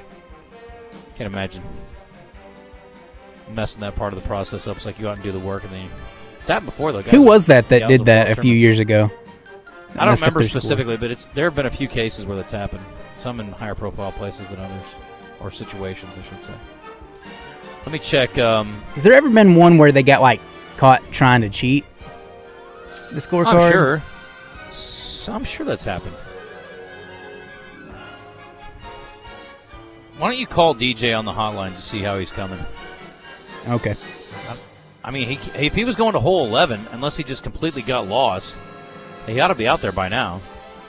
And then we can do birthdays and champs and chumps and rewind and all that. Try to get him on. On this day in history, a couple of golf notes. 1970, Jack Nicklaus won his second British Open, beat Doug Sanders by a single stroke in an 18-hole playoff. How about that? It was at St. Andrews. It was the first playoff at the Open since '63 and the first at 18 holes. And then 5 years later, Tom Watson won an 18-hole playoff by one stroke over Jack Newton to win at Carnoustie. This year they're playing at Royal Troon over in Scotland. And I didn't ever tell you guys what the answer was, but I teased it earlier. On this day in 1949, baseball owners agreed to put warning tracks on baseball fields. 1949, owners agreed to put up the warning track before the fence to try to save guys from crashing into the wall. Did you see there was a former Razorback who ran into the wall catching a fly ball the other day in minor league baseball? It was number one on SportsCenter's top plays. Oh, he still caught it? Yeah, it was a great catch. Then he didn't die? The wall. No, he lived. He didn't run through the wall or die or anything. You got DJ? Yeah, he's there. Okay, let me check in with him. DJ Williams, where are you? What are you seeing, sir? I have no idea where I am right now. This place is massive. I think we're rolling up on hole 13, 12, and the leader should be on 12 or one above us. So we're trying to search the leader. So you're looking for Lucina. That is your yeah, we're looking right for now. Lucina. We're passing hole 12 now, so she probably is on the green on hole 12, but if not, then we'll catch her on 13, and we'll catch up with the leader, let you know how it goes. Okay. Yeah, maybe you can interview her between holes or between shots. I don't know if that's allowed. Wait, apparently she was on. Is that professional? No, it's not cool. I wouldn't do that. Apparently she was on the morning show today, and she was on either Out of Bounds or Drive Time yesterday. So she's been around the buzz, getting all kinds of buzz karma for her. So that's great to see her do well today, despite being distracted by her guys. Or maybe that helped take the pressure off for her. I don't know. Yeah, I don't know. I mean, yeah, I probably want to ask her, but yeah, we're passing the green on 12, so she should be at this next one. But I didn't realize how big this golf course was. It's nice out here. Centennial doing their thing. I like it a lot. Yeah. Not a lot of small golf courses that I've been on. This place is nice though. It is a fun golf course to play. I will say that. It's how are the conditions out there? How's the wind? How hot is it? What are you looking at out there? Humidity just a little up. Heat not too bad though. I think we're around like 89 degrees. Is that about right? Yeah. So weather's nice. Not a lot of wind. I would say a pretty good day. I would say for golf. They're playing in groups of 3. I saw they're playing threesomes right now. But I will say this setup is really cool. There's a few people out here on golf carts just going hole to hole, following players. And from what we've seen so far, they're all pretty darn good out here. So it'd be a chance for people to come out here and check out some really good golf. Oh, we're just pulling into a neighborhood right now on 13. They got some really nice houses. This is the real deal. Yeah, there's some nice spots out here for sure. There are some cool houses. Anybody out grilling or cooking up any lunch? Maybe they can offer you some. Get a second lunch. Couple people out there by the pool. Oh wow, this house is massive. Couple people out by the pool enjoying a nice little day out here. I think we are slowly about to pull up on the leaders here in just a second. Yeah. So I haven't seen the leader. No, they've already teed off. I believe they're about to hit their second shot. It's a little dog leg here on 13. That's what it seems to look like. And you said I'd be able to know our leader, right? What do you say she looks like again? She's got big curly hair. That's all I can tell you. Yeah. Okay. Just scream out Gator Chomp and see who turns around. Ooh. I think it's this one that's about to swing right now. You want me to do it in the middle of her backswing? Probably a bad idea. No, I do not. Hey, Nita, did we shotgun today, or did you guys everybody tee off a 1 or 10? 1 or 10, okay. So she's on her back 9, so she started off on 1, I guess, today. Yeah, sure. Come on. Got Coach here. I'm good. Summer Rochelle's here hanging out. You want to come back up here? You're going to stay? If you get a hold of the leader, let me know what she does in this hole. Just follow around for a little bit. You can call back in. Yeah, I'll give you a call. Everything. Okay, sounds good. That's DJ Williams running around on the course today. Central Arkansas head coach. Still getting used to that. Summer Rochelle joining us. How are you? I'm doing good. How about yourself? DJ's our on-course reporter right now. Oh, I love that. Yeah, he's all right, DJ. He's trying to catch up with Lucina, the leader. Okay, the former Florida Gator. They're playing some good golf out there. Yeah, 9 under. What's your best round ever out here? The last time I played here, I don't think I made the cut in this tournament. Okay. So, did you grow up playing here or Conway Country Club? I actually played out at Conway Country Club. So, okay. But Mike and them have been super nice to let me, play and practice out here when I need to as well. So, our team practices out here too. So we spend a lot of time here at Centennial. Gotcha. What would you say if you were giving your players sort of a scouting report of Centennial Valley? What would you say? You have to stay below the hole. Sometimes pin high from 5 feet's a lot worse than 10 feet under the hole. Yeah. They usually have the rough up, so you gotta be really, really straight off the tee. You gotta hit a lot of fairways and give yourself some opportunities, and then you gotta stay below the hole. Those are the 2 main keys that we always talk about when we're playing and qualifying out here, and I think the same thing's going to go for all the pros out here today. Yeah, I think that's probably true. Well, apparently our leader's doing a nice job of it, and she just graduated. She just graduated in 24 from Florida, so she's off to a good start in her pro career, especially if she can hold on to this thing and pull off a victory. But is it a lot different when you're getting paid versus when you're a collegian, when you're competing, or is it similar? Yeah, I think there is a little bit of shift there because now it's your job and you got to make sure you have the financial, backing. I think it is easier when you do have that solid financial backing, so you're not worrying about that week to week. And I think the best players in the world, they don't necessarily see it as a job, but the ones that are struggling probably do. Yeah. There is that adjustment. The competition is just better and better. Like, this is, top fields each and every week, and there's just so many different elements that come into it that we don't see on the college level. But, the competition's tough, and you don't want it to ever feel like it's your job. You still want to be able to enjoy it. Is it fun, or is it too stressful to be fun? I had a lot of fun when I was playing, but there are some moments when it gets really tough, like if you miss a couple cuts in a row, it can get really tough on you mentally. It's really lonely out there. Mm-hmm. I think that having a good group of people around you, a good team around you is super important. because it is lonely. Like, everyone's trying to compete for the same thing, and it's tough. You spend a lot of time on the road, so you got to be really okay with some dinners by yourself, staying in the hotel room by yourself. The community's so good here that almost everyone that wanted host housing got host housing. I think everybody did, actually. Yeah. And that's really nice when you can go to a tournament and you can kind of stay at home, have a home-cooked meal, those things. I mean, it was always a nice refresher for me when I would get to stay in host housing. Do they tell you, here's what's for dinner, or do they try to cater to what you want?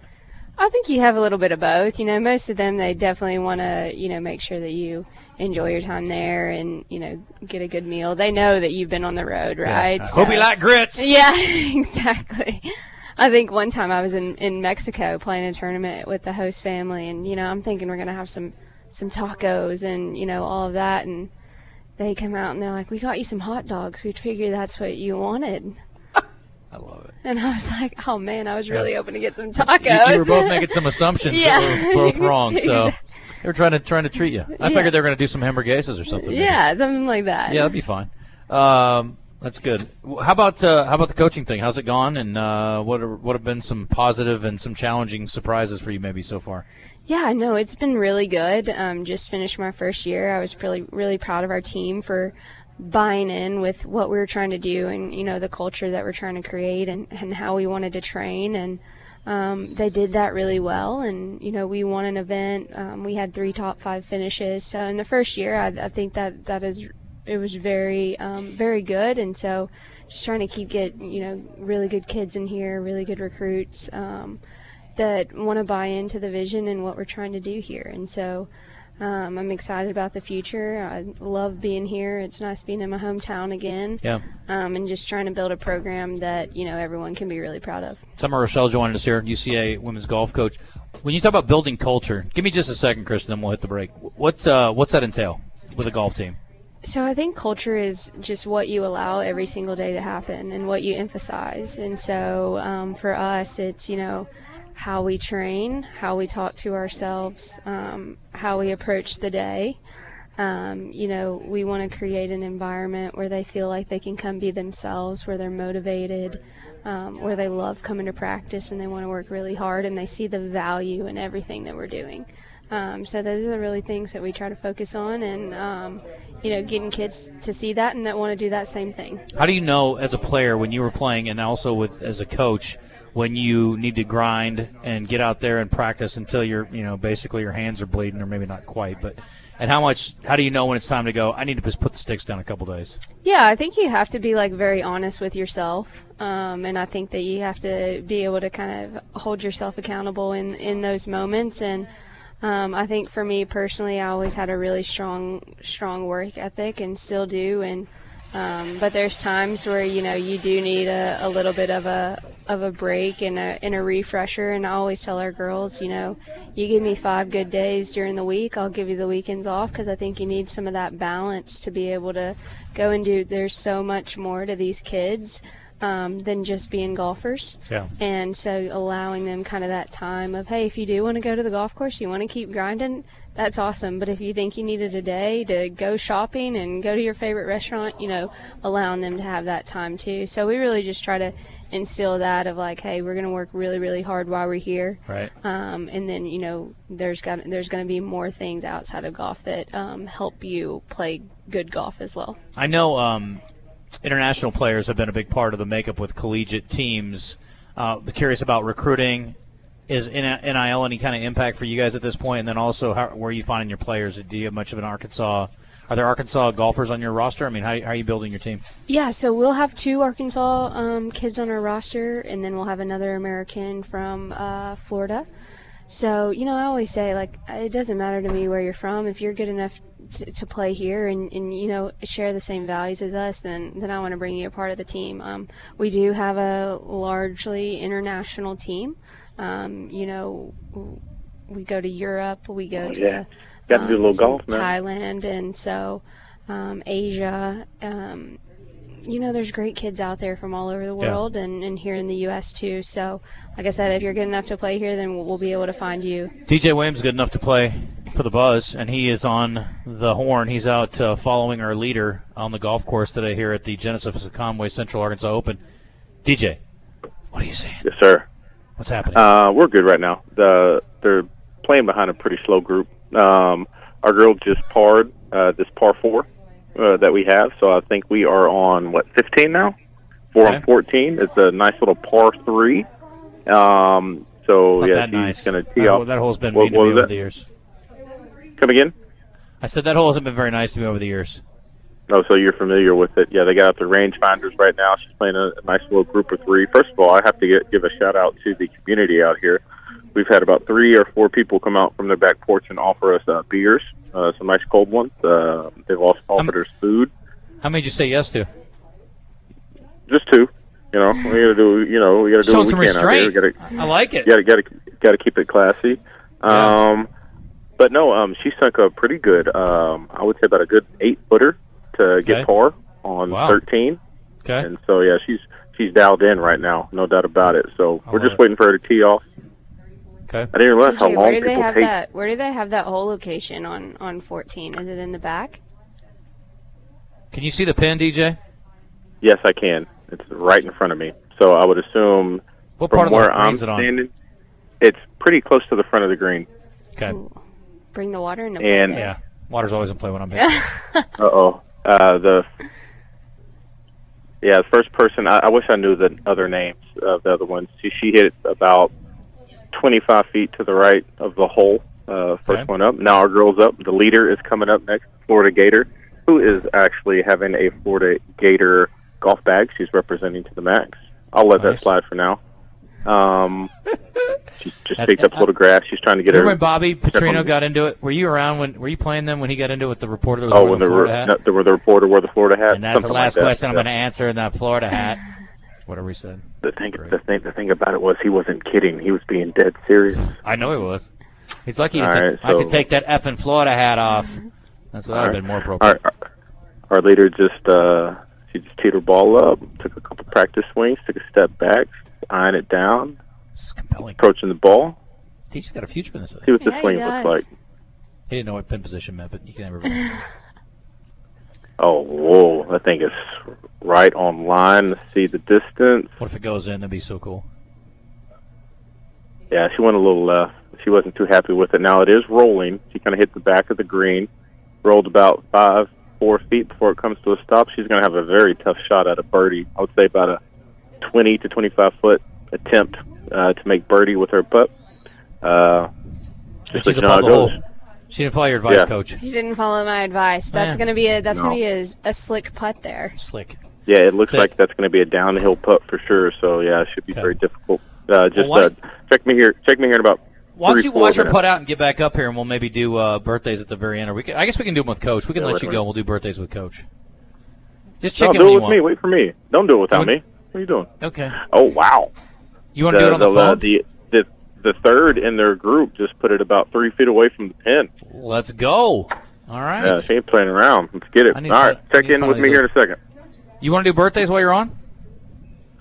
Yeah, let's do it. Come on. We'll just do it for fun today, Christian. Let's knock this out real quick, and then we'll. Okay, Coach, you're in. Coach, by the way, while we're setting this up here, talking to Summer Rochelle, UCA women's golf coach. It's National French Fry Day. Curly fries, crinkle cut, or standard cut? What are you going with? Oh, crinkle cut all day. Crinkle cut? Yes. What about waffle? Waffle wasn't offered. Should have. No. You can put other. I mean, you can. I think you I'd can still vote take other. crinkle cut. Oh, no, right at crinkle cut. I'm a tater tot guy all day. I'll take tater tot me until the day ends. Oh, all day. Have you ever had tater tot nachos? Yeah, many times. Yeah, Ruski's makes a good. They do like a Philly cheesesteak spread with like fries or tater tots. Forget about it. It's so good. All right. Yes, DJ, we have an update. Nope, they're just walking up to the green. Birthdays, here we go. You know how we play this? I'm going to describe famous people to you, and as soon as you know what it is, it's blurt it out. Oh, gosh. Okay, I'm not like I said, great golfer, most majors ever. He's puke out Jack Nicklaus. Jack Nicklaus. Perfect. It's like that. This woman's an actress. She was in Lost, and she was also in the Fast and Furious franchise. Michelle Rodriguez. That's Eva right, Mendes. Christian. Michelle Rodriguez. Christian's how old today? Michelle Rodriguez is 48. Coach, how old is Michelle Rodriguez today? I have no idea who Michelle Rodriguez is. Have you seen any of the Fast and Furious movies? I have. No, because you would have gone up a notch for me. I've seen a couple just when they come on TV. Yeah. You can't avoid them. They're like the plague. She's going to be 51. Okay. DJ? Go 47. 46. Good enough. This guy's an actor. He was in Valentine's Day, A lot of people were. Spider-Man 3, and Tobey Traffic. Maguire, Topher Grace. Topher Grace, No. Christian. Good one. You know who Topher Grace is? Yeah. Did you watch that 70s show? I'll be That honest, 70s if show. it's not sports or Bravo TV, I'm going to be out. Respect. Okay, He's then Eric let's- Foreman in that 70s show. She doesn't watch it, so that's the thing. Chris, DJ, how old is Topher Grace today? Topher Grace is 45. No? What do you say, Coach? Work off of DJ's answer. It's fine. 47. Okay. I was going to go there. I'll go 48. 46. No point awarded. This guy is one of the top three. Wait a minute. What do you mean no point award? It was in the We had middle. a 45 and a 47. Oh, okay. This guy is one of the top three basketball players in the NBA right now. LeBron Oh, James. Shea Gilgeous-Alexander. Christian. That's his favorite player. What? Yeah, SGA's his guy. I couldn't even get the full description. That was all you get. That's all you needed. All you need is top three. Just start puking them out. It's like Luka and Jokic, Jokic. All right. Shea. All right, Okay, I got a little update. Our girl's up about to try to put this in for birdie. If she It's only makes it, about let a me know. 25. Okay, I will. How old is Shea ahead. Gilgeous-Alexander? DJ? He is 25. No. What do you say? 28. No. Christian? Shavante is 26. Bingo, bango. He's in love with this guy. Mm. Hall of Fame figure skater. Sports. Nancy Kerrigan. She won one Winter Olympic gold, more than I did, 2 World Championship gold medals, and has been a World Pro figure skating champion 4 times. She's also toured various ice shows. She is, of Sarah course, Hughes. Christy Tanya Yamaguchi. Harding. Happy birthday. Christy. Oh. Yeah. This guy is a NBA basketball player who attended the University of Arkansas. He is a Bobby defensive Portis. Moses stalwart Moody. and a troublemaker. Troublemaker. Jordan Walsh. Patrick Beverly. He is, of course, Patrick Beverly. That's right, DJ. How old's Patrick Beverly today? Current NBA player. Christian? T-Bev is... Oh, go ahead, Christian. I thought you said small forward. Anyway. No. I don't know why. But P-Bev is 36. Yep, bingo bango. Christian's really good on NBA. This guy's a fitness guru, and he had his own fitness show back in the day. Tybo dude? Billy Blank. No, before Billy Blanks. He also Richard has Simmons. hair. Richard Simmons, Richard Christian. That's exactly Simmons. right. Do you even know who that is? I do know who Richard Simmons is, It's yes. very, very impressive. I think, who was doing the show about him in the movie? Was it, Owen Wilson? No, he did Bob Ross. Yeah, he did a Bob Ross thing. Anyway, how old is Richard Simmons? Coach, how old is Richard Simmons? He's got to be pretty. You can say old. It's okay. Yeah, he's got to be Anything over, in his anything over 70s. 50 is old for you. Okay. He's in his 70s. Give me a number. 75. Okay. Christian? 74? No. DJ? 73. 76. Coach is on the board. Let's go. Let's go. Not getting shut out today, Coach. All right, last thing. This guy is a comedian, but it turns out a lot of the things he did off camera weren't funny at all. Kevin Hart. No, a lot of things that he does on camera. camera. He had his own show, and he was also Jeff Foxworthy? Bill No. Cosby.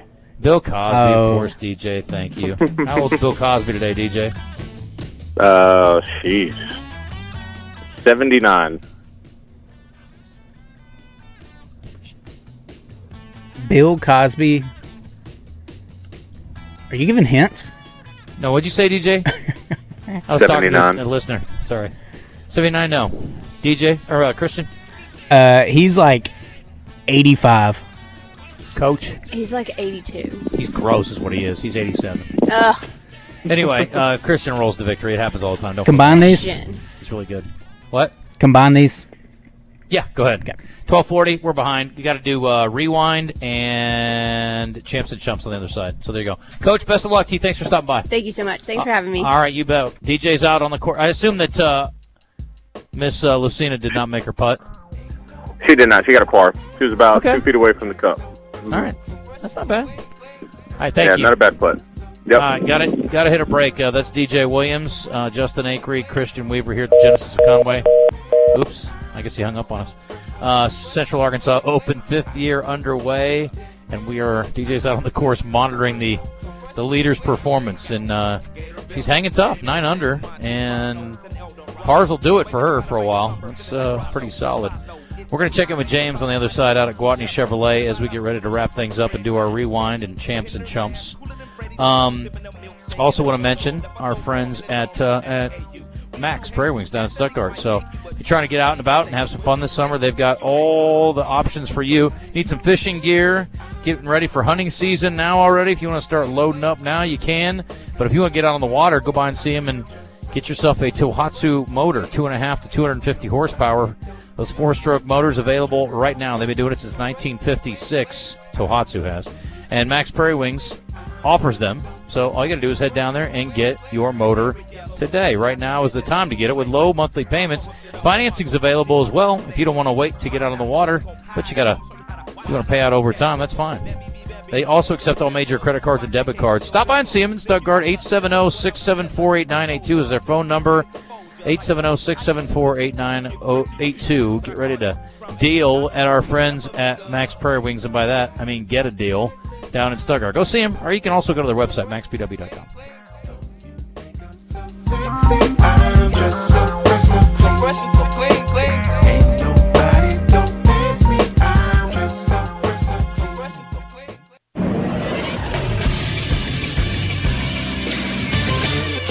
This is Sports Center. Las Vegas Summer League gets started in the NBA today, and only one pro Razorback will be in action on day one. At 3 o'clock on NBA TV, Anthony Black and the Magic will take on the Cavaliers. On day two, several players with ties to the state of Arkansas will take the floor. At 3:30 tomorrow on NBA TV, former Little Rock Trojan Jameer Chaplin and the Bucks will face the Bulls. At 4 on ESPN2, Kamani Johnson is on the Knicks Summer League team, while Nick Smith Jr. will be on the Hornets. At 5:30 on NBA TV, the Celtics with Jordan Walsh and the Heat with Khalil Ware will play. At 6 on ESPN2, Ricky Council IV and the 76ers will face the Pistons. And then at 10 o'clock, Jimmy Witt and the Warriors will face the Suns on ESPN2. I'm Christian Weaver with the Buzz Radio Network. This is Pat Bradley for River City Flooring. And when looking for a local flooring and carpet store, check out my friends River City Flooring in Maumelle and visit their showroom to see their wide selection of the highest quality carpet, wood, laminate, and vinyl flooring at the best prices. Over 5,000 square feet of waterproof flooring starting at $1.99. Free installation on all in-stock carpet. They do custom tile showers, backsplashes, granite countertops, and more. Visit River City Flooring on Maumelle Boulevard just off 430 and at rivercityflooringinc.com. Hey, Raj, have you checked out Scoops in Little Rock? The new homemade ice cream spot with the drive-thru? Yep, it's amazing. Right. They've got coffee, cookies, pastries, and breakfast sandwiches, all local brands. We know about Scoops' one-of-a-kind ice cream, but the Blackberry Market scones, the Killer Croissantery breakfast sandwiches, and you know, for me, the Lava's coffee. And they're open 365 days a year, 7 a.m. to 10 p.m., which is perfect morning coffee for me and a late-night ice cream run for you. Gotta love it. I'm going to be there every day, Raj. Scoops at the corner of Broadway and 3rd in downtown Little Rock. Come taste the best. If you are looking for a safe and loving home for you or your loved one, visit Heartland Rehabilitation and Care Center. Just 15 minutes from Little Rock and Benton, our skilled nursing staff is dedicated to providing quality long-term care and short-term therapy. Visit heartlandrehabcenter.com. You can call Heartland home.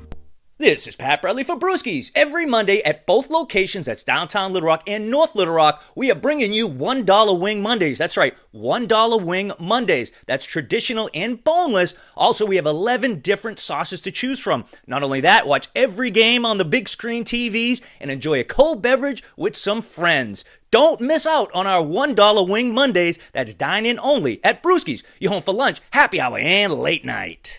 Ugh, I've been feeling so sluggish and just kind of blah. Been there. That's why I take Align yogurt-coated probiotic fruit bites. But I suppose they taste blah. Actually, they taste delicious. It's an apple blueberry flavored center covered in a yogurt coating and is infused with probiotics to help support a healthy gut. They come 5 in a pouch. I just toss one in my bag and go. Toss one in my bag? Get your own. New Align yogurt-coated probiotic fruit bites from the makers of the #1 doctor-recommended probiotic brand. Find them in the digestive care aisle. Getting quality employees to fill positions in your company is essential, but finding those people can be a major hassle unless you use ZipRecruiter. ZipRecruiter makes finding quality people a breeze. ZipRecruiter's advanced technology identifies candidates with the right skills, sends you great matches, then you can easily invite them to apply. 4 out of 5 employers who post on ZipRecruiter get a quality candidate within the first day. See for yourself. Go to ZipRecruiter.com/free to try ZipRecruiter for free. That's ZipRecruiter.com/free. It's not hard to be a mom. It's hard to be a good mom. It's easy to be a bad mom. That's so easy. But to be a good mom is hard. To be a bad mom, that's as easy as being a great dad. That's... Nikki Glazer, Alive and Unwell Tour. November 3rd at Oaklawn Event Center in Hot Springs. Tickets on sale now at oaklawn.com. Don't miss Nikki Glazer. Gambling problem? Call 1-800-522-4700. I'm Josephine of the Arkansas State basketball team. Summertime is here. Whether you're going to the lake or to the beach, you need to go to Bell & Sword in Conway. Great menswear. New shipment of Peter Millar polos and short sleeve shirts. The performance shirts from Johnny O, sports coats and slacks, Genteel long sleeve shirts and polos, Maui Jim sunglasses. Remember, for a wedding or any formal affair, Bell & Sword has the finest formal wear in Central Arkansas. Bell & Sword is the only men's store in Central Arkansas with Taylor on staff. 1011 Oak Street, Facebook and Instagram. At Southern Floor Coating, coatings are all they do, and they won't be beat on price. Factory-trained installers using the purest form of polyurea with UV stability for all your outside projects. When you call, you'll talk with a professional interested in your project, not a voicemail. Don't trust a fly-by-night company that may not be in business next year. Transform your patio, porch, or pool deck and call the real pros at Southern Floor Coating. 501-402-4912 or take a look at southernfloorcoating.com. You're back in the zone. You want to get into the show but too busy to call? Message us on our live fan feedback or text us on our text line at 501-661-1037. Final segment from the Genesis of Conway Central Arkansas Open here at Centennial Valley Country Club. We have lost DJ. He is so compelled by the action out on the course that I don't think we're getting him back here. That's okay. Our friends out at Gwatney are standing by, ready for you to go out and get a deal, and been looking into some of the vehicles they've got for offering. And again, I've been talking about the Traverse a lot this week. Really like the new body style. Did a great job with that. Been driving around in a Tahoe, and it is quite something. Quite something. I think if you need a bigger SUV, they've got good options over there. Had a Suburban, multiple versions, I believe, on the lot last time I was out there. Don't forget, if you go out that way, go to the James Street exit, get off early.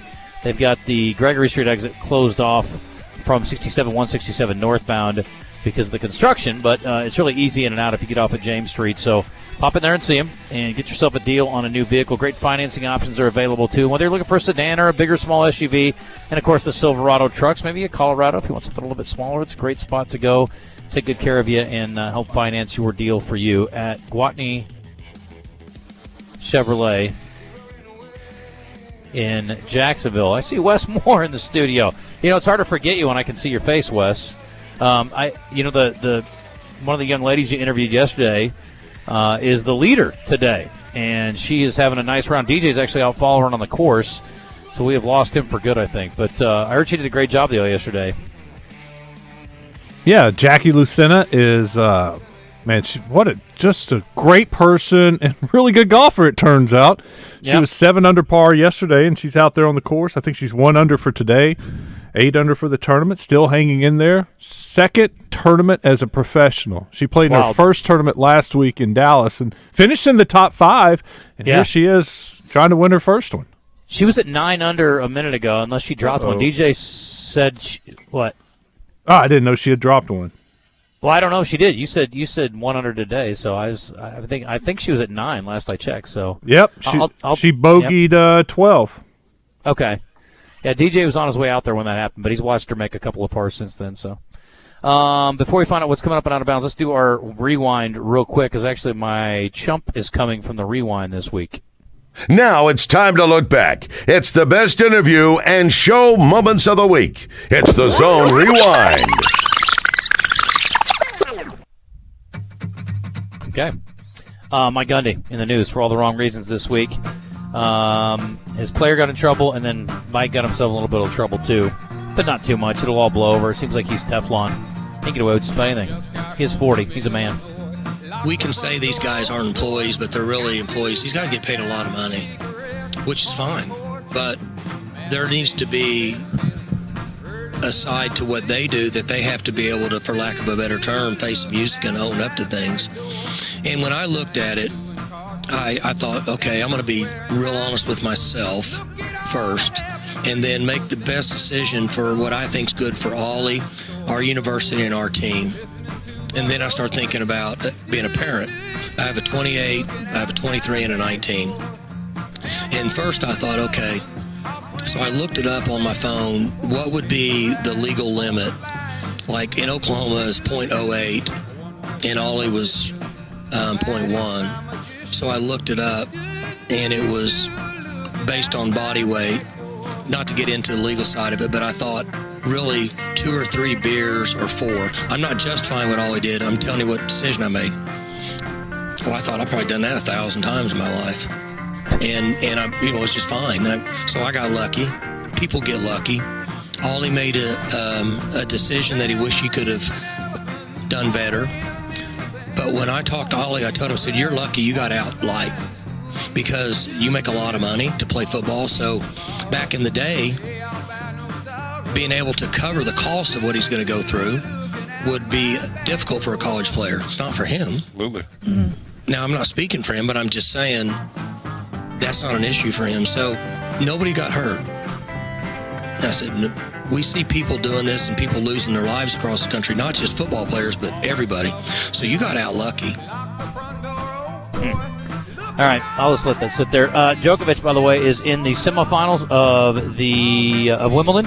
He is leading 6-5. He's in a dogfight, though, with Musetti in the second set. 6-5 in the second set, I should say. Musetti's serving to try to tie it at 6 apiece after losing the first set to Djokovic. Djokovic, I'm talking about, a little frustrated with the fans over at the All England Club this week. And to all those people that have chosen to disrespect the player, in this case me, have a good night.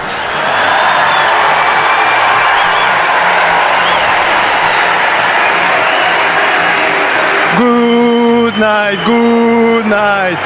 Very good night. Yeah. I'm hoping that they were just commenting on Runa and that they weren't disrespecting you. They were. I don't accept it. No. I know they were cheering for Rune, but that's an excuse to also boo. Listen. I've been on the tour for more than 20 years, so trust me. I know all the tricks. I know how it works. It's fine. It's okay. I focus on the respectful people that have respect, that pay the ticket to come and watch tonight, and love tennis, and appreciate the players and the effort that the players put in here. I played in much more hostile environment, trust me. You guys can't touch me. Okay then. Well, right now he can't be touched either, so we'll see if that continues or not. And last thing here, we had the Iceman, George Gervin, on yesterday.